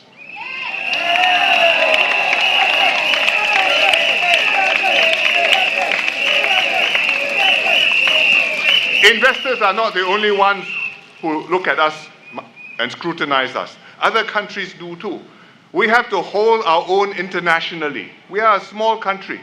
People can easily forget to invite you to a meeting. But we get invited to meetings because they hold us in some regard, and they hold our leaders in some regard. But when we meet at meetings, we assess one another. I read my brief, he reads his brief. My brief tells me about his politics. His brief tells him about my politics. And I read the brief will say, he looks okay, but he's got a very difficult election coming up, or he has just had a very difficult election and somebody is challenging him, and he may not be here in a few months' time. We meet. I say hello, he says hello. We are very polite to each other. Of course, between leaders, we are all, most of the time, polite to each other. But I know, you know. And if I think you are not going to be there in a year's time or 5 years' time, I have to make my calculations, and when I deal with you a certain way, because you can't commit, you can't promise, you can say yes. How can you deliver? Similarly, if they look at us and conclude that the Singapore PM cannot deliver for Singapore, what's the point of talking to the Singapore PM? So, what happens within Singapore, the elections, their results are being watched very carefully by investors, by foreign leaders, and will have a big impact on Singapore, on your lives. And therefore, please make sure that we send the right signal internationally.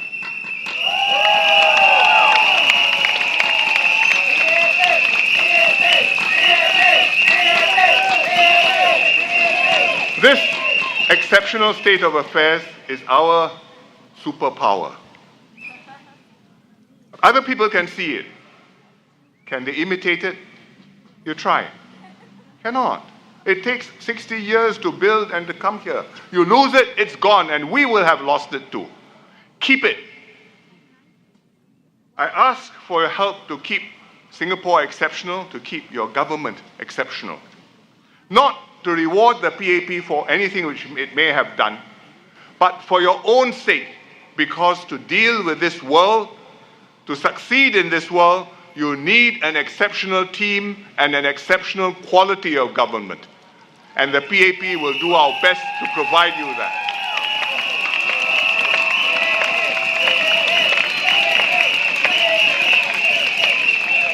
The opposition asks you to vote in more alternate voices, just like most other democracies in the world. Yes, opposition parties and opposition MPs have a role to play. That's the way our democracies work.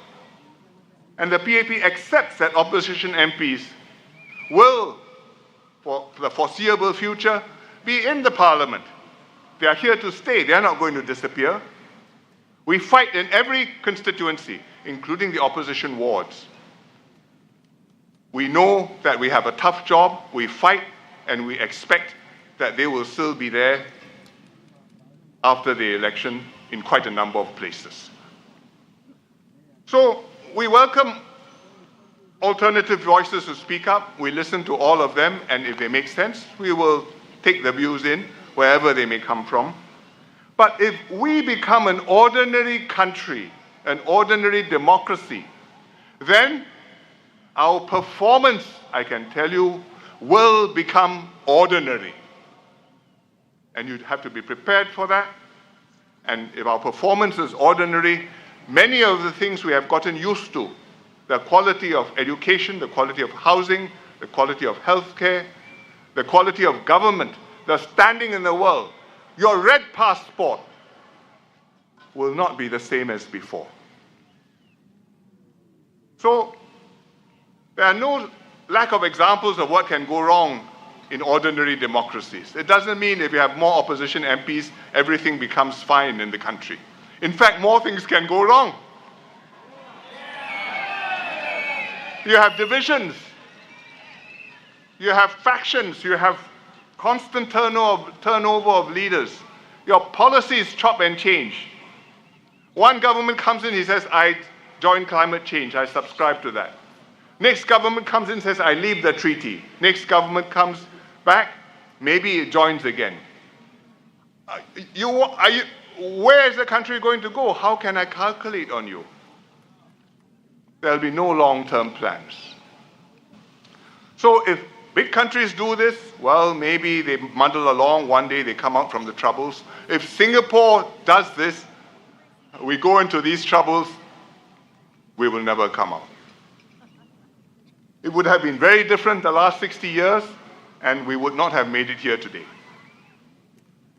Why am I emphasizing this time? Because this election is so hotly contested.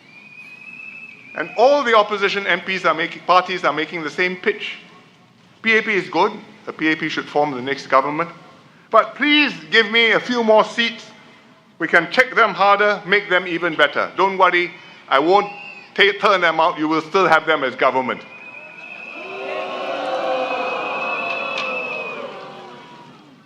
And some Singaporeans have bought into this argument, believing that we can have our cake and eat it. And therefore, we have a tough fight in many constituencies.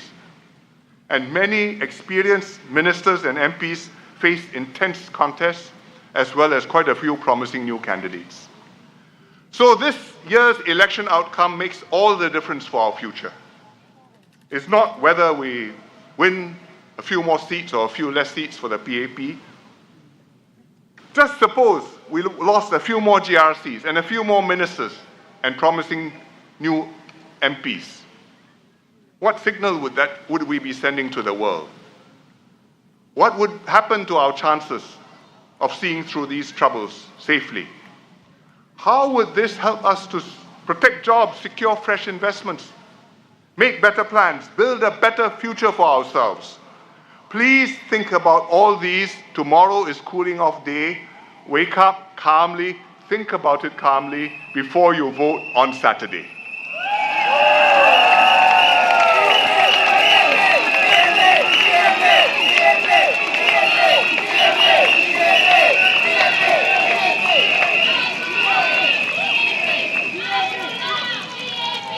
For 40 years, since I first entered politics, I have done my best to help to make Singapore exceptional and to keep Singapore exceptional. And I ask you, please, to help me and to help PM Lawrence Wong and his team keep Singapore exceptional for as long as we can.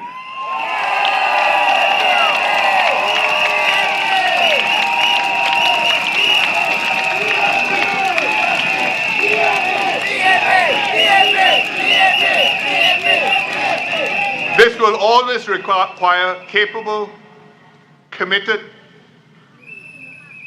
exceptional people, honest in government. A capable PM, extremely hard to find. Capable key ministers, also very hard to find. A whole team of good ministers and MPs working cohesively together, equally difficult, maybe even harder. The PAP has done our part. We've kept faith. We've done right by Singaporeans. And we've identified and inducted young and capable people to take the country forward, to take over from us the next generation with the same zeal, with renewed resolve, so that we can keep on serving Singapore well and keep on winning your mandate every 5 years. So your vote will decide whether we are able to keep Singapore exceptional, keep the Singapore miracle going for another 5 years, at least.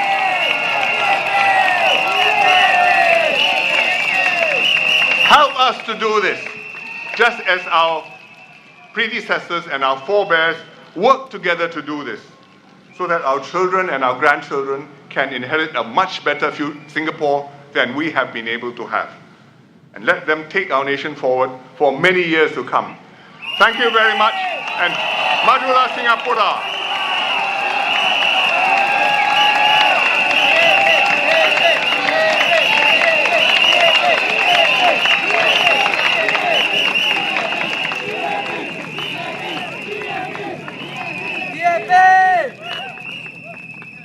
Thank you very much. It is indeed an honor to have SM lead with us today. Is that true? Okay, our next speaker is not someone who will just look left, look right, look left, look right. He is someone who believes in hands-on, people-first leadership, ensuring that every resident, regardless of age and background, has a voice in shaping the community. He is familiar, he is approachable, he is responsible. Please give a round of applause to Mr. Bae Yap Keng!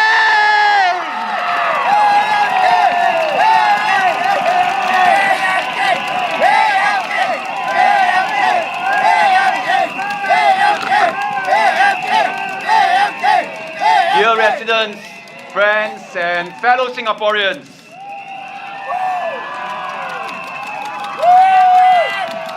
we are now at the final stretch of this election. On Saturday, you will make a choice about the team, the kind of team you want working with you in Tampines.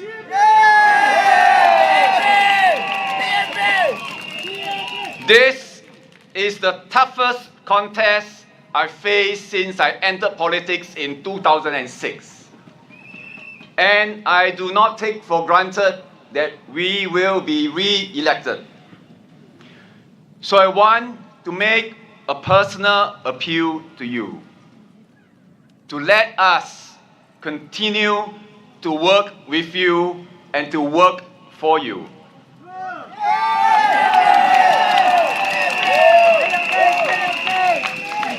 We have achieved a lot in Tampines over the years, and there's still so much more that we want to do, that we can do together.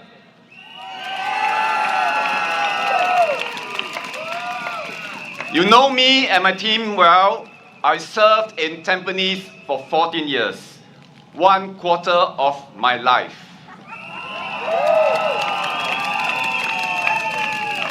Between Charlene, David, Copun, Masagos, and I in the Tampines GRC and Desmond in Changkat, we bring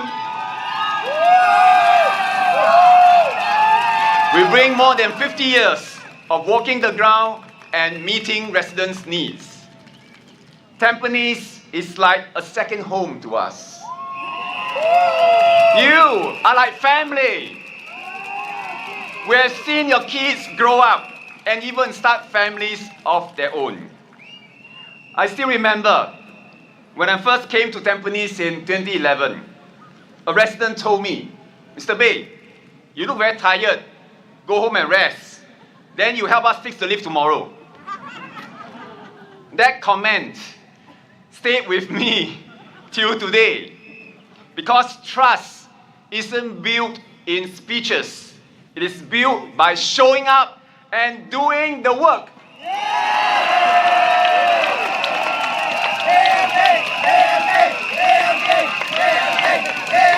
Time after time, my colleagues and I have been energized by the spirit of care in this Tampines community.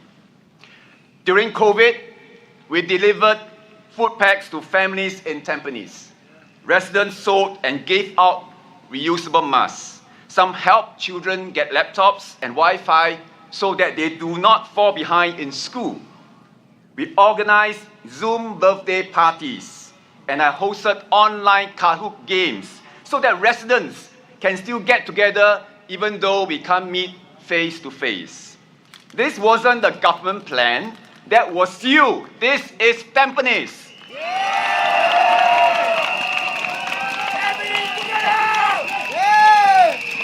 Every month, I host Kopi Talk, an open conversation with residents to hear what's working, what's not, and how we can do better.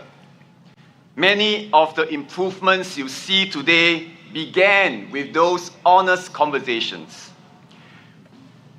You were patient with me as I got to know you, and you were patient with the team as we work bit by bit, year on year, to build the Tampines that we have today.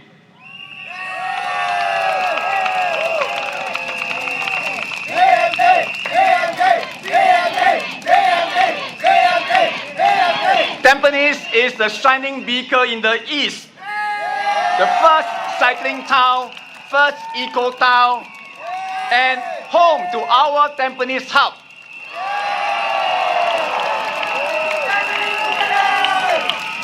But we'll never stop building Tampines.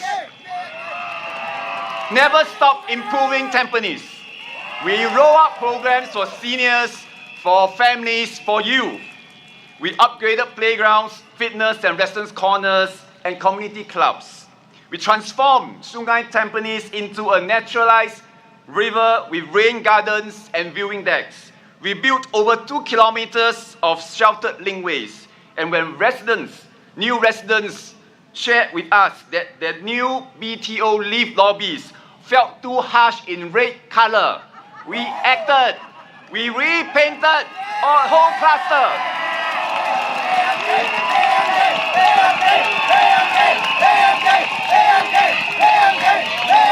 But we are not done. We have set out plans in our 5-year master plan to upgrade homes and bring neighbors even closer. New problems will arise, and we will fix them. For example, in the new BTOs, some of you have shared that there's no proper place to dispose of your bulky waste properly. I understand your concerns. It is unsightly and unsafe. It is a consequence of a design that's ahead of change in human behavior. I've already raised this with the authorities and I'm working on it.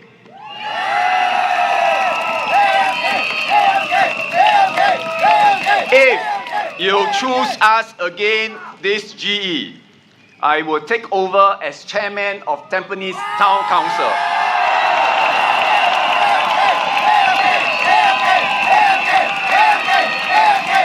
My team and I will work with you to see our plans through and solve problems on the ground. As chairman, I will focus on the everyday things that matter. We'll improve estate cleanliness, roll out more solar panels, and add rest points and ramps for seniors across all 6 divisions.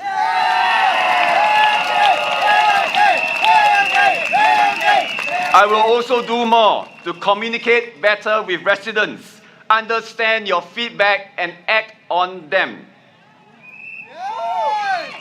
These things may not make headlines, but they make a difference every day in your everyday life in Tampines.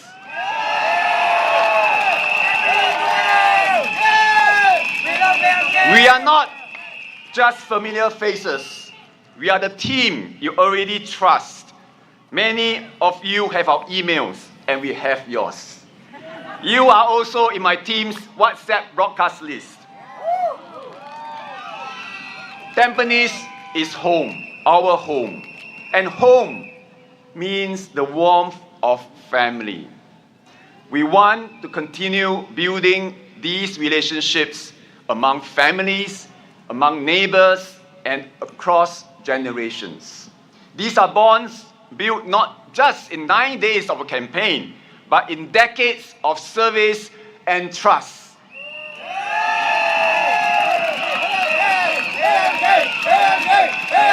It has been a joy and an honor to serve you and to build Tampines together with you.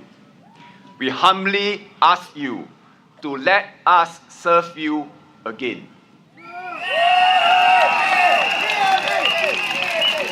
Not just as your voices in Parliament, in the government, but as your khakis on the ground.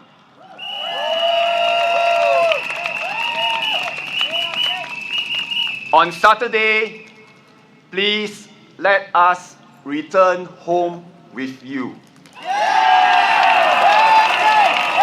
I want to be back to work with you, work for you, and stand up for Tampines. "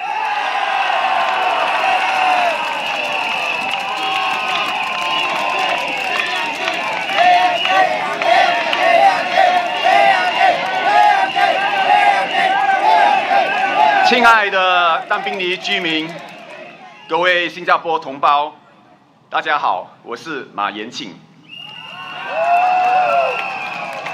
我已经在淡滨尼服务了14年，占了我人生的1/4。淡滨尼已经是我第2个家了。我见证很多家庭在这里安身立命，也看着许多孩子在这里长大，甚至成家立业，和他们的孩子继续成为我们的居民。这些年来，淡滨尼的改善，大家有目共睹，这个是我们共同努力的成果。我有幸参与很多居民喜悦的时光，包括毕业、生日和婚礼。居民脆弱的时候，我也尽我最大的能力，成为你们能够依靠的肩膀，帮你解决问题，陪伴你度过生活中的不如意和低潮。这个陪伴是双向的，你们也陪了我度过人生的很多起起伏伏。几年前，我的健康出现一点问题，那段时间当兵的团队和居民给予了很大的支持和鼓励，就像我的家人一样，给了我很大的力量，这是我一辈子不会忘记的。我要谢谢你们。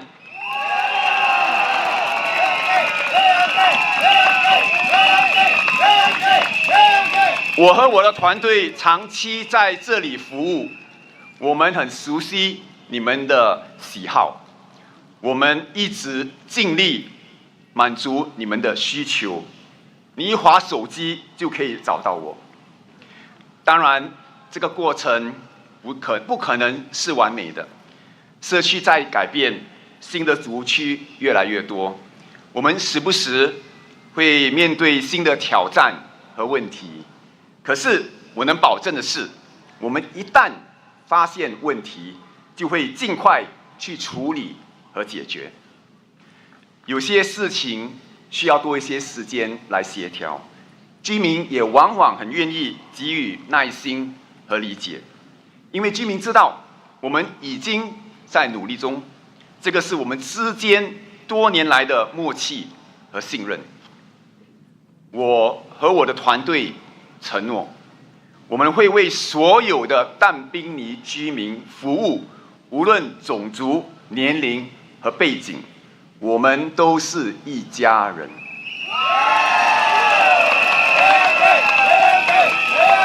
手心和手背都是肉，我们不会对任何族群偏心。如果这次大选，各位居民再次给予我们信任，我也将接任但宾尼市政理事会主席。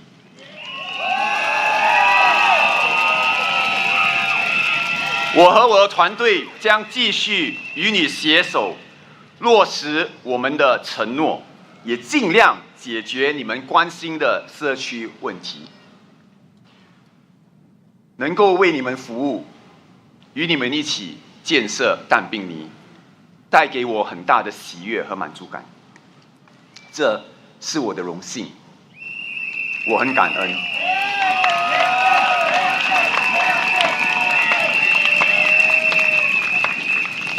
这是我19年前从政以来面对最激烈的一场选战。今晚，我带着最诚恳的心呼吁大家，请继续信任我们，让我们为您服务。2011年，我第一次来到但宾尼竞选，也在5月。当选后，我们就和但宾尼的妈妈们庆祝母亲节。下个星期天也是母亲节了，我希望再次和你们一起庆祝。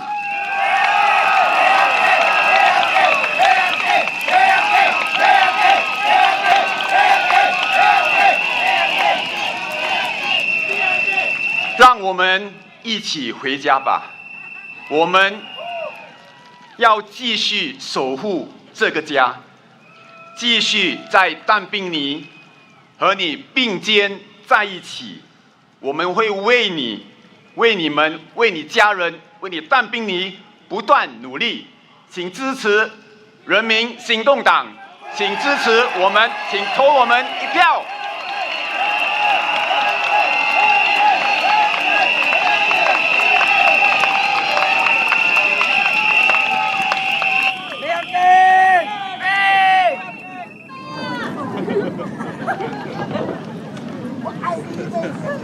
Our next speaker's commitment to service is evident in her hands-on approach, working closely with residents to identify and address their concerns.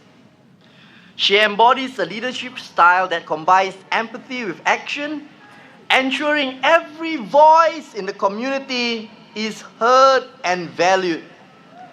Let us welcome Dr. Charlene Ch.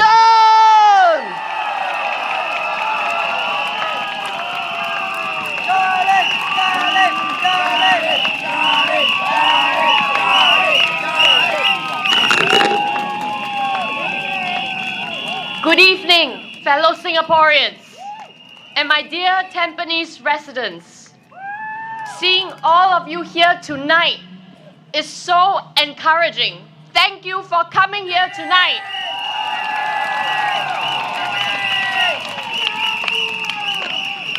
You know, there's something truly special about Tampines. I recently met a resident who shared how she had moved from the 800 series to the 900 series and then to the 400 series, but never once left Tampines. And this is not one isolated case. It goes to show how deeply rooted people are here. People who live in Tampines, stay in Tampines.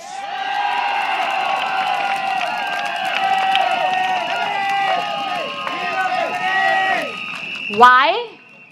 Because we built this town together. Not just the sheltered walkways, but the spirit of community, the friendships at the coffee shops, the conversations at the void decks, the kampong spirit that still lives on today, right here in Tampines.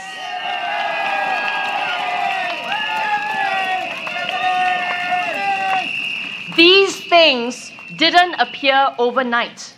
They were built over several decades with trust. What we have here is more than infrastructure. It's a social compact, a deep bond between residents and your PAP MPs over the years. One that has been nurtured carefully across good times and tough times. It is this trust that made Tampines the home it is today. Those of you who have lived here since the early days will remember how far we've come. From kampong roads to a bustling town center with heart. We are proud of what we have built. And yes, we can always improve. But this bond, this trust is real. And it must not be taken for granted. Because when we vote, we are not just choosing for ourselves. We are choosing for our children. We are choosing for their future.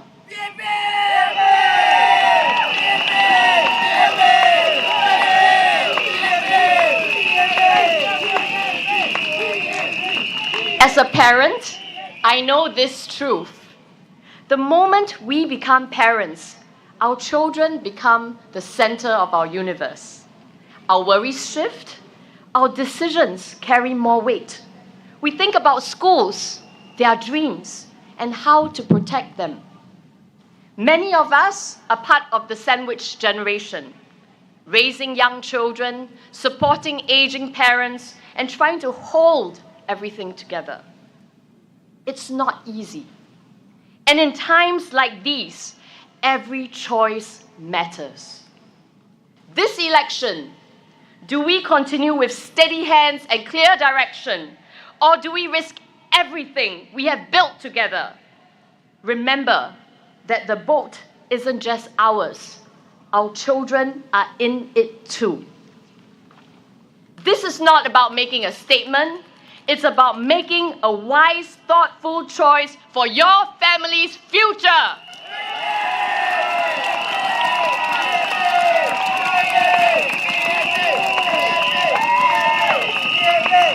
I want to speak about something that's close to my heart: mental well-being. Coming out of COVID-19, we all learned something deeper, that strength isn't about grades or GDP. It's about the strength we carry inside. How we support one another, how we cope, heal, and move forward. As a psychologist, I'm proud that Singapore is taking this seriously. And it's not just words. The government is investing in mental health services, bringing care closer to where we live, working with schools, communities, and families.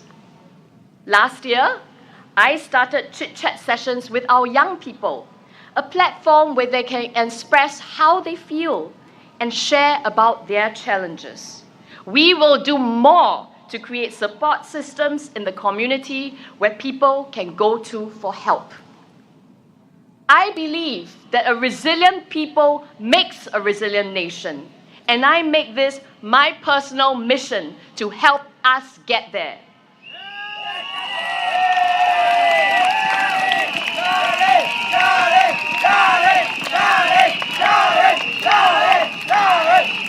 In the face of global uncertainty, resilience will be our greatest strength.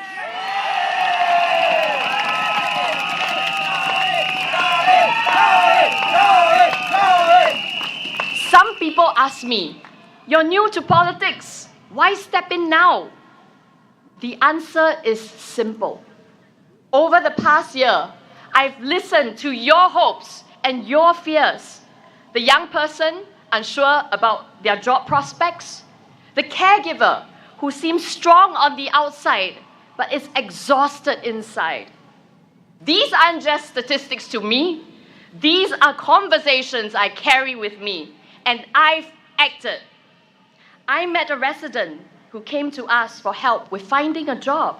He was grateful to us when he eventually landed a job. But we didn't stop there. He represents others in similar situations, so we organized job fairs right here in Tampines.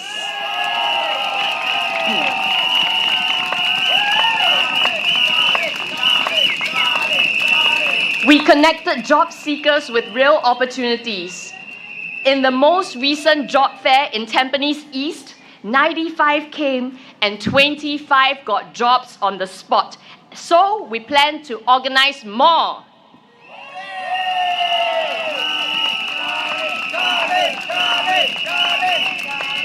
We've pushed for services that matter. More active aging centers, family nexus at our Tampines hub, enabling services hub for people with special needs, child-minding services for busy parents. All these ideas were developed together with you. This is the evidence of the strong social compact we have. We are not here to make grand speeches or empty promises. We are here to do real work. For our young people finding their path, for parents trying to hold everything together, and for anyone who has ever felt like they are on their own. Because in Tampines, you never walk alone.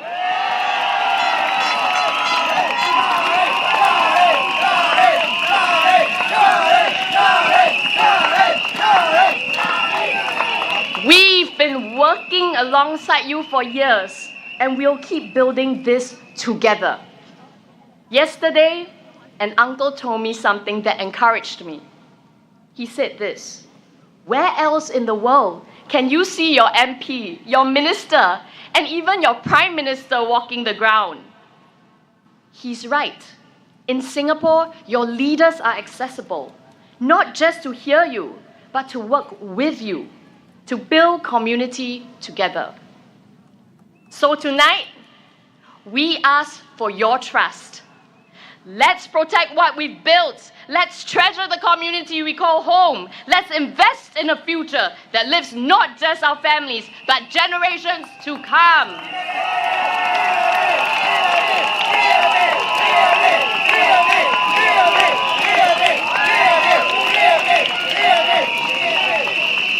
We are not just building for today. We are future-proofing for tomorrow. Vote for the People's Action Party. Vote for your children. Vote for your future.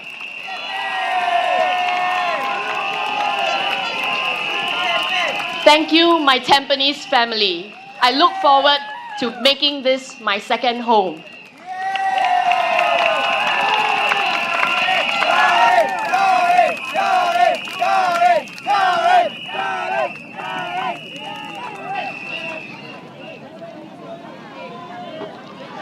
Our next speaker is a humble, natural leader with a big heart for service. He is also known for saying, "It's a great day in Tampines." He truly understands hardship and family sacrifice. That's why he cares deeply about supporting families, protecting youth, and building a safer, kinder family. He is new to politics, but not new to leadership. And definitely not new to putting others first. Tonight, he'll speak to you in English, Mandarin, and Malay. Please welcome Mr. David Neo!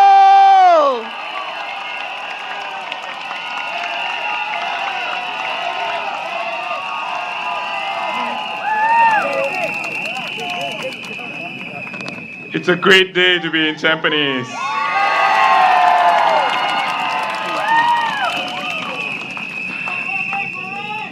Good evening, friends and residents of Tampines. It's so great to see all of you here. Let's give ourselves a big round of applause.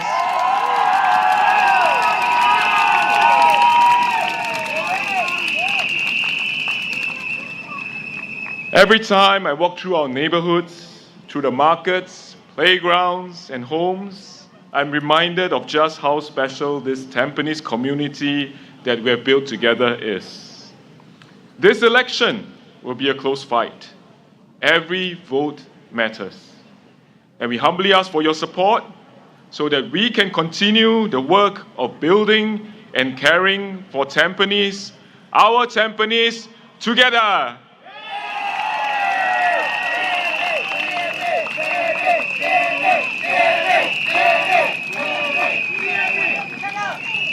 I feel deeply honored to be part of this Tampines team, a team that believes in serving you, standing with you, and making our home a better place for everyone.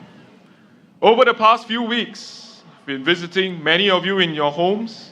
I've seen firsthand the difference that our collective efforts have made. When I was on my home visits, I chanced upon a pioneer being cared for by a community nurse right in her own home, so she didn't have to travel to the hospital.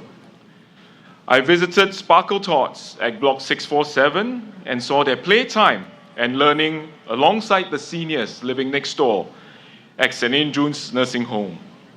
I joined our seniors in the House of Joy Active Aging Center at Block 610 for breakfast. And where they come together to exercise, to have a great time of bonding, and build a strong community, regardless of race, language, or religion.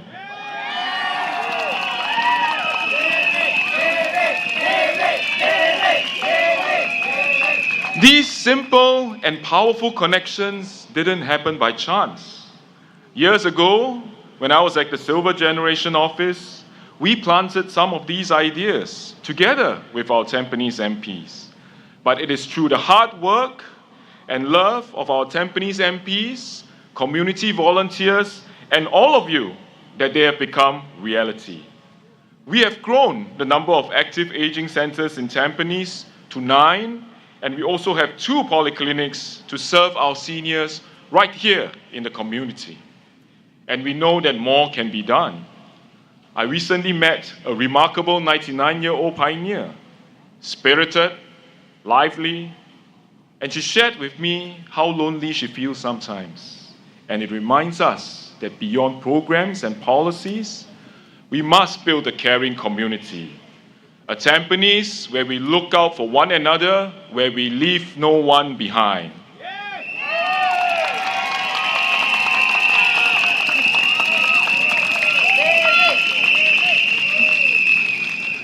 So this is what we must continue to do, to honor our seniors, to care for our neighbors, and to build a caring community together.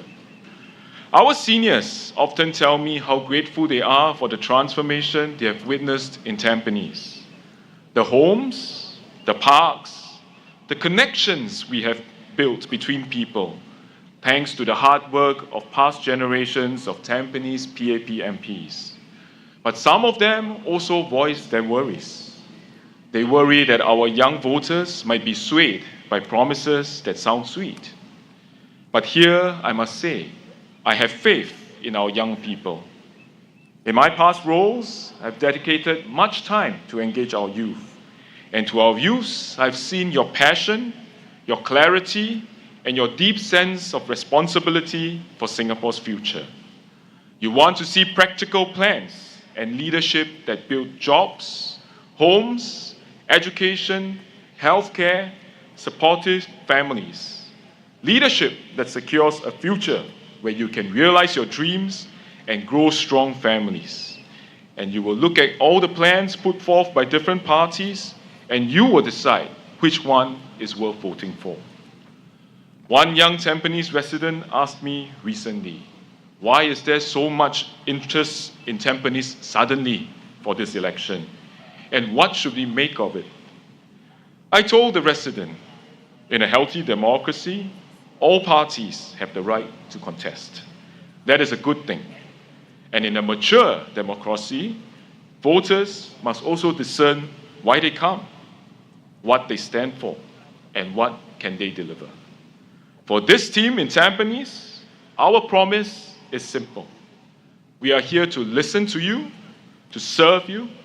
We are here to build with you, to build a home where everyone matters. We are here to raise your concerns about national unity, about maintaining our common spaces, about upholding racial harmony, about strengthening support for young families and single parents, and to work together on community solutions while pushing for national progress.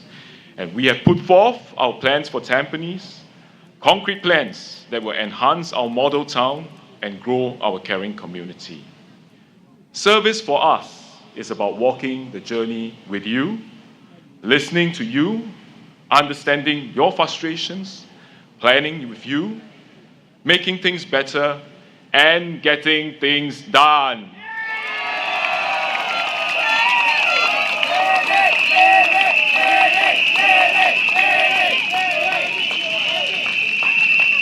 It is about all of us making Tampines better together.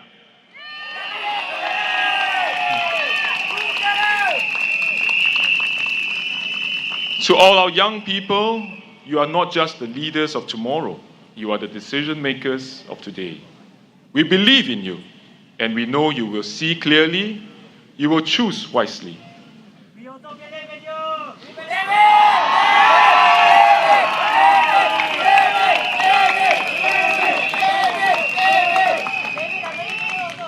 So you know, this morning I woke up, the sun didn't rise. But it's because it was 5 a.m. But it did eventually. So in this election season, many things will be said. But when everything is over, the sun still rises.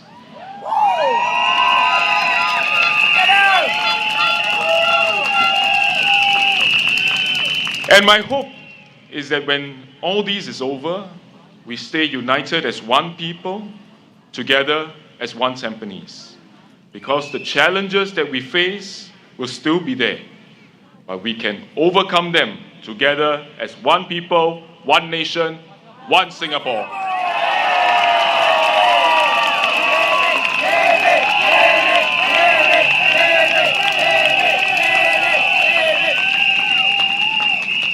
So choose action, choose integrity, choose unity, choose a future you can believe in and people who will build it for you, with you.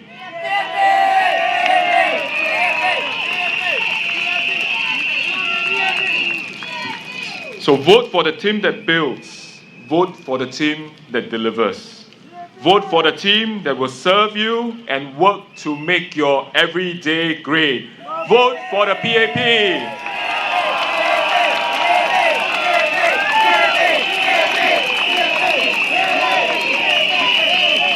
Let's work together to make every day great and Tampines together.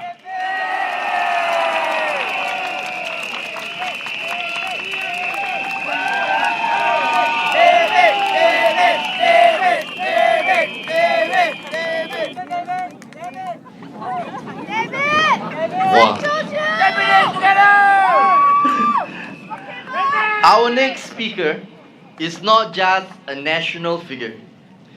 He is a constant presence in the lives of Tampines residents. He leads with calm, clarity, and compassion. He is like a big brother to me and a father figure to many of us. Okay, let's welcome our anchor minister, Mr. Masagos Zuki, please, to the stage. Mr. Masagos, Masagos, Masagos, Masagos, Masagos, Masagos, Masagos, Masagos, Masagos.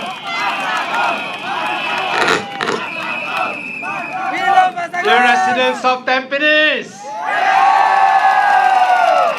first let me thank all our fellow Tampines residents who spoke before us, and let's give again a special Tampines welcome to our assembly.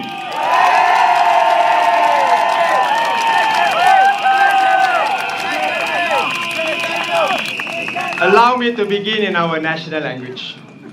Saudara-saudari dan penduduk Tampines sekalian, saya tidak sempat bertemu dengan datuk saya kerana beliau meninggal waktu zaman jajahan Jepun.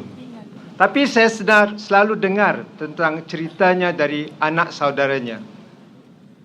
Datuk saya pernah ditangkap oleh penjajah Belanda ketika beliau mahu sudup keluar dari Indonesia.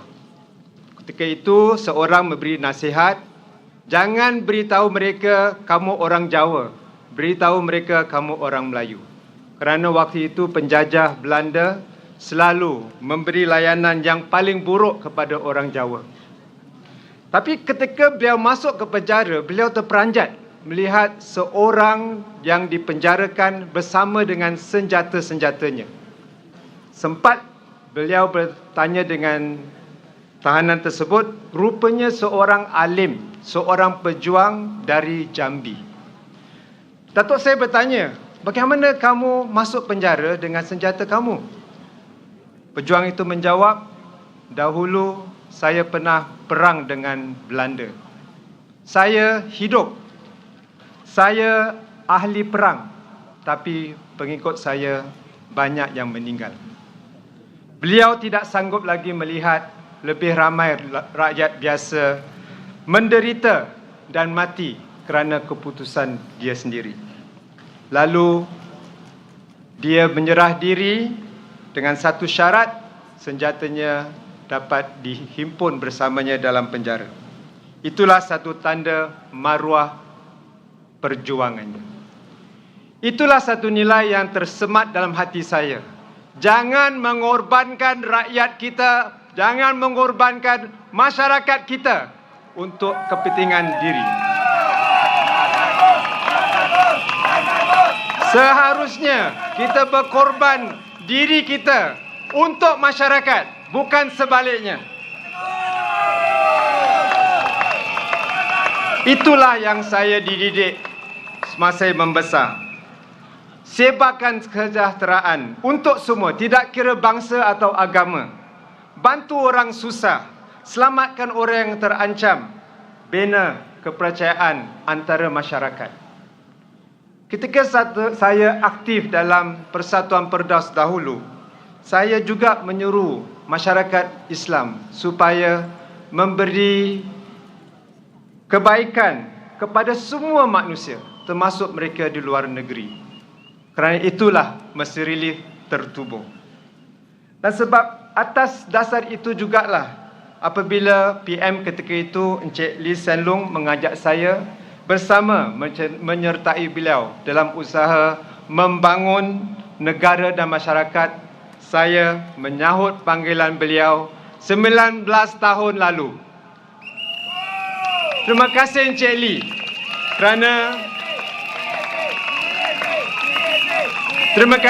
Lee kerana meyakinkan saya untuk berkhidmat demi negara, demi masyarakat kita.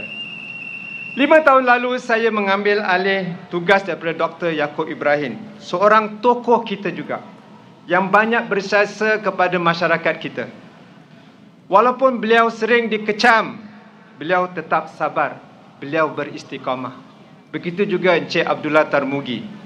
Beliau kekal komited kerana sayangnya beliau kepada masyarakat kita.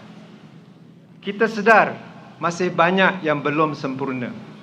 Tidak semua permintaan masyarakat dapat dikabulkan dengan serta-merta.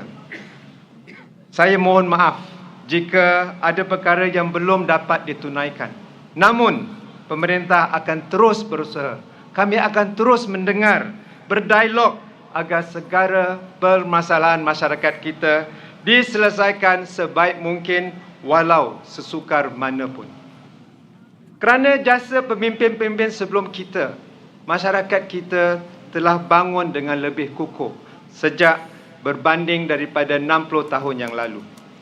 Kini kita berada di ambang kejayaan menuju sebuah yang saya sebut masyarakat gemilang, yang bukan hanya gemilang dan maju, tapi sebenarnya dihormati masyarakat lain di Singapura dan di luar negeri.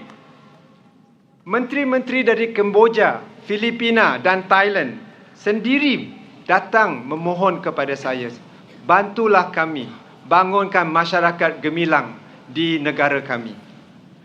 Mereka mahu supaya mereka juga dapat menikmati keamanan dan kemakmuran dan hidup harmoni dengan masyarakat lain. Saya berhasrat untuk membantu mereka bersama anda semua. Tuan-tuan dan puan-puan, hasil kemajuan kita semua, kini kita mampu membina 2 masjid lagi. Satu di Tampines dan satu di Tengah. Kita juga dapat membantu fakir miskin di negara kita kerana kemajuan ekonomi masyarakat kita.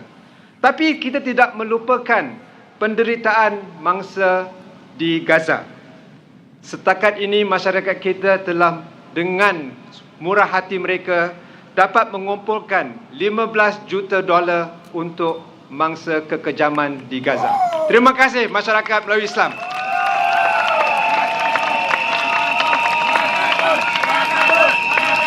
Bukan itu saja.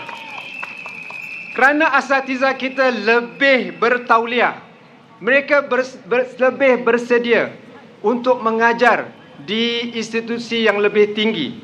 Saya menjadi yakin bahawa inilah waktunya kita membina Kolej Pengajian Islam Singapura.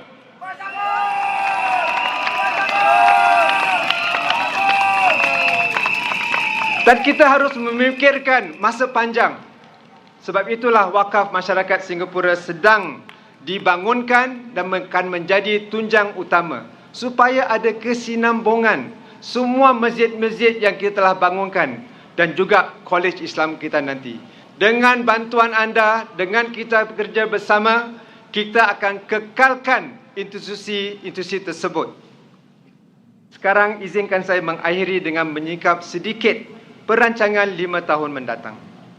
Tahun ini, pakar-pakar agama dari luar negara, antarabangsa akan hadir untuk memikirkan bentuk Kolej Islam kita nanti. Tahun depan, MUIS akan menganjurkan persidangan ICOS yang ketiga dan peserta-peserta dari Kemboja, dari Filipina, dari Thailand dan Singapura akan berkumpul supaya dapat kita membina masyarakat gemilang bersama. Tahun 2027 pula, Pusat Warisan Melayu dan Masjid Sultan di Kampung Gelam akan siap. Pada 2028, SEIS atau Kolej Islam kita akan menerima masuk kumpulan pelajar yang pertama 2028.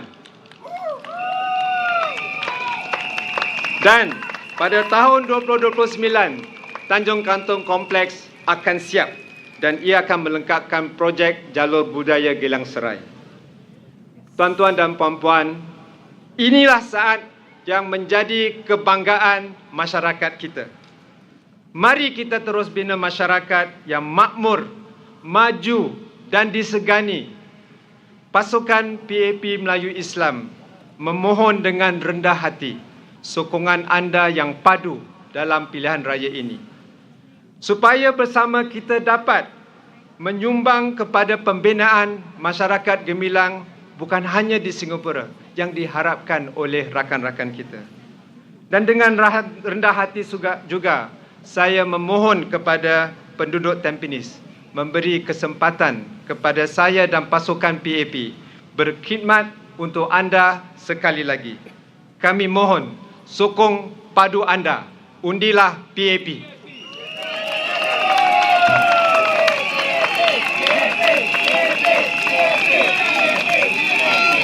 Dear residents of Tampines, tonight we have come to ask Tampines residents to give us the opportunity to imagine, to shape, to build the future of Tampines together. The PAP government has been building homes, building roads, facilities for decades. But more than that, it was the PAP government that shaped the very soul of our country. We come from all walks of life, but we can live harmoniously together, regardless of race, language, or religion.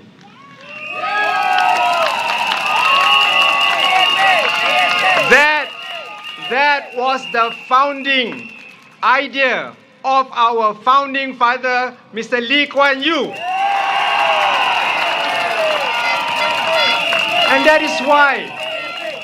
is why today you see for yourself, neighbors becoming friends across races, families growing across generations in confidence, side by side. Ladies and gentlemen, this is not an ordinary town. Singapore is not an ordinary country. Tampines is also where innovation and hearts go hand in hand. It is a home built on your hopes, your stories, and your dreams. Remember in 1979, Tampines was already a pioneer in urban living. It was never just a housing project. It was a bold vision, one that earned the only UN World Habitat Award in 1992. Now that was a very strong start, but the PAP team didn't stop there. We took courageous leap after leap. In 2011, the PAP teams and residents co-created our Tampines hubs together. Why did I say together? Because we wanted a place that's not just a facility. We wanted a place where it's not just for convenience. We wanted a place where there's connection. And that's why we brought 15,000 residents together. And what has now you can see, OTH is a huge facility the size of 17 soccer fields. But it is also a homely facility and the heartbeat of Tampines.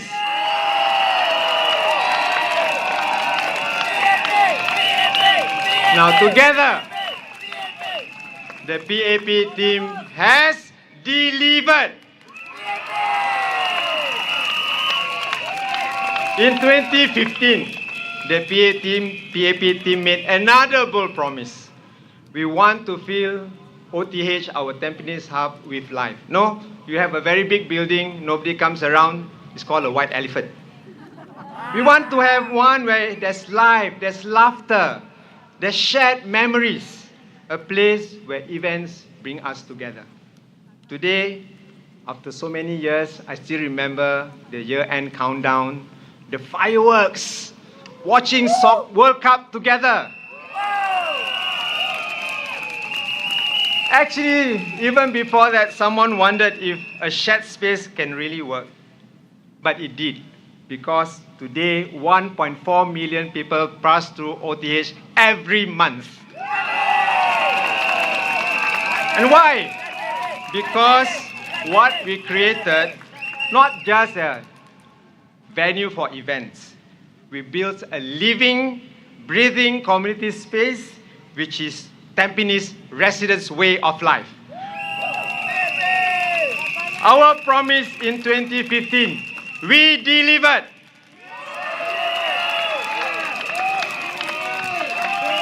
In 2020, the PAP Tampines team made another bold promise. we want to make Tampines Singapore's first eco-town. But we know an eco-town cannot just be named, put a label there. It must be in action. Yes. So what do we have today? We are already a 20-minute town. What does it mean? It means you can walk to clinics, schools, parks, groceries. It's always close by. You can walk, you can ride, you can ride the public transport, or you can cycle. And Tampines was also Singapore's first cycling town. And not only is it a cycling town that residents want to cycle within Tampines, they tell us, please help us go beyond. So we are building the iconic cycling bridge to Pasir Ris town.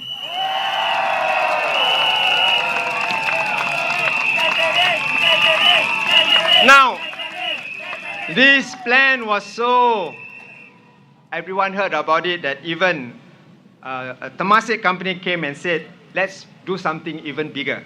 Yeah. They built the first district cooling network, which shut down 7 chilling plant, and only used 3. And this has cooled our buildings more efficiently, but the more important thing is also cooling our planets.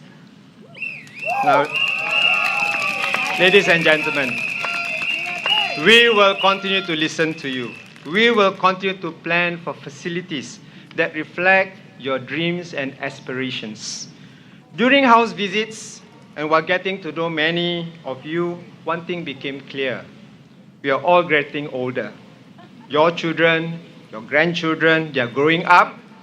With that come different needs for every stage of life. That's why we added lifts to overhead bridges, drop-off points, linkways, so every journey is more convenient and safer. But we knew even then we had to do more. Because at the same time, the world is changing rapidly. You know, in the past, when I go door to door, I knock door, I do doorbell. Today, I can speak to you directly through your digital doorbell. Say, hello, are you in? And if you notice this campaign, even you're not in, I wave at the bell because I think you can see me. Now, this is not only about today's needs. It's also about how we help our town grow and evolve, and the value of your property maintained and always increasing.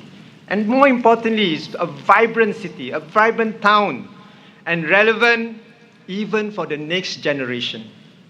Now we want our children to stay connected. They want to come back to Tampines. They want to be in Tampines. They don't want to, they may be living overseas, working, but they always come back to Tampines because that's their home.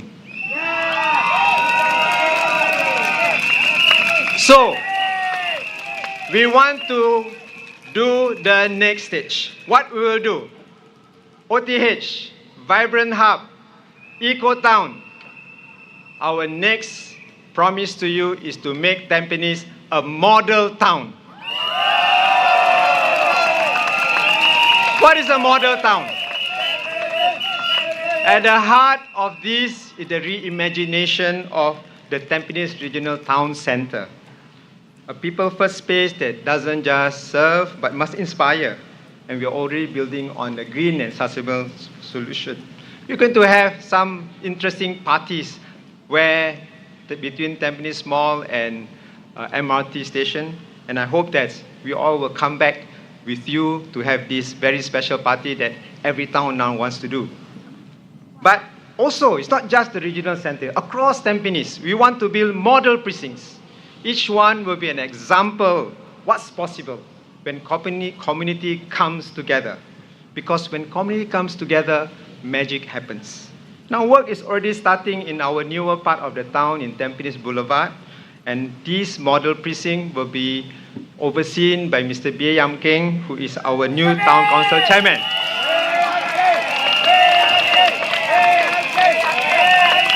Ladies and gentlemen, anyone can build a town, anyone. But a model town, that takes more than bricks, because it takes heart and people. Here in Tampines, we are more than just buildings and plans. We are a caring community and that's what makes the difference. When we built OTH, we didn't just rely on experts and government agencies. We listened to you. We designed it with you and for you. Our eco-town is not just green roofs and solar panels. Every HDB town has this. It's about people taking action and neighbors bringing food waste down, and let the black soldier fly convert it into compost. And neighbors coming together to grow 1 ton of vegetables to help one another. That's the Tampines spirit. We don't just build for the community, we build with the community.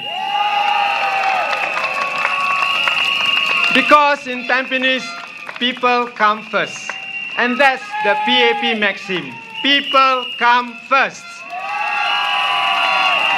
Every age, every background, every voice. For our seniors, we honor those who build our nation. We want to make the aging journey one of dignity and care. That's why in Tampines, we don't have 1 polyclinic, we have 2 polyclinics. Today, we already have 9 active aging centers, very modern. I've seen many of them, but we will build more. Because this is the way we want our seniors to stay active, connected, and going well, aging well. And even in the north of Tampines, a new nursing home is being built to ensure that our seniors are kept near their home. Now, for low-income families, we still have rental flats in Tampines, and we welcome them. But we are not just giving them support, which is not consistent. We want to make sure it's we want it to be consistent, and we want to make sure that families receive long-term tailored support. We provide groceries, distribution, festive goodie bags during festivals, and a community fridge for access to food when needed. There's 100 equal 50 fares that we have for our residents. We have PCF cares, and where families enjoy subsidized shopping. We even offer free haircuts. Because something small can bring big joy. Now for families, we are building a Tampines where families feel at home at all stages. A family nexus in OTH where parents can get guidance, support, resources. At Tampines East, we are piloting a new child-minding service. Kids can explore 17 spacious playgrounds around Tampines. Remember, it's only 20 minutes away at max. And families enjoy time in pet-friendly parks.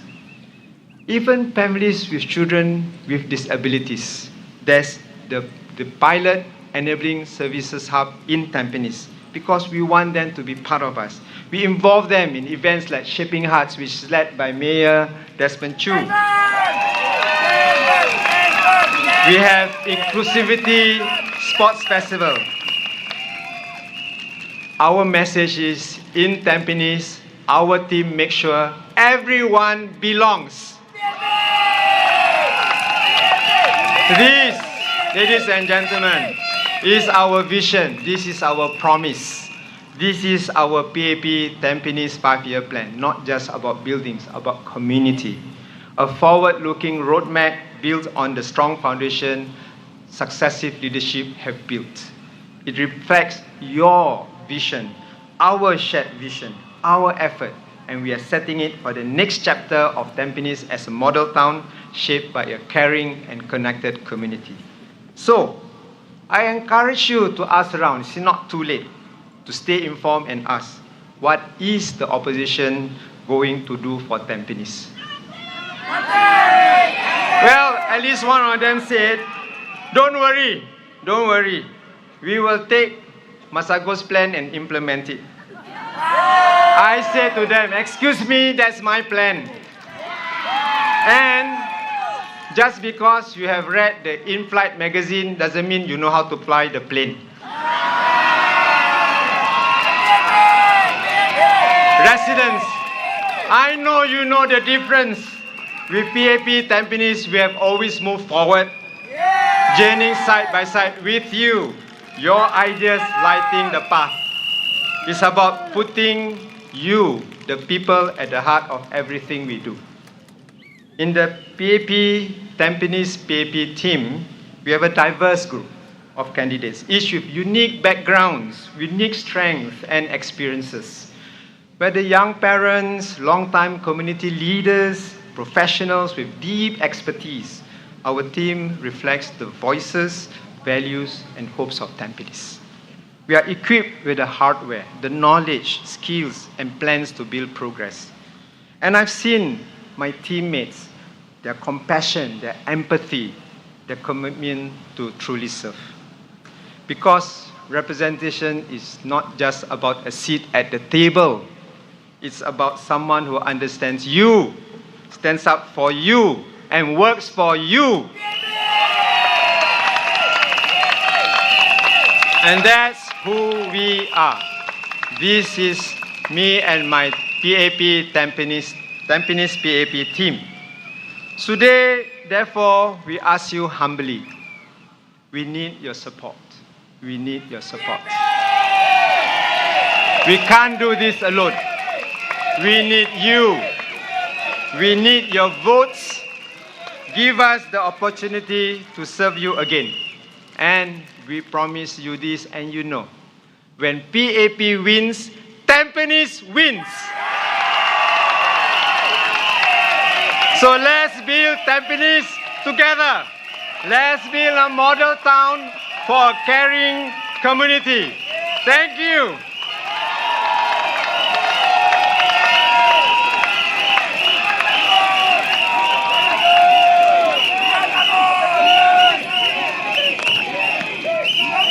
Okay, as we approach the polls, let's remind ourselves, my dear Tampines residents, we don't vote for those who shout the loudest. We vote for those who stood with us, walked with us, and truly cared for us. We vote for service. We vote for stability. We vote for someone who earned our trust. We vote for the People's Action Party! Come everybody, let's cheer together! Majulah Tampines! Majulah PAP! Majulah Singapura! Majulah Tampines! Majulah PAP! Majulah Singapura! One last time, the loudest, please! Majulah Tampines! Majulah PAP! Majulah Singapura! Thank you very much. Have a good night, everybody. Thanks for your support.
Sorry, I have an announcement to make.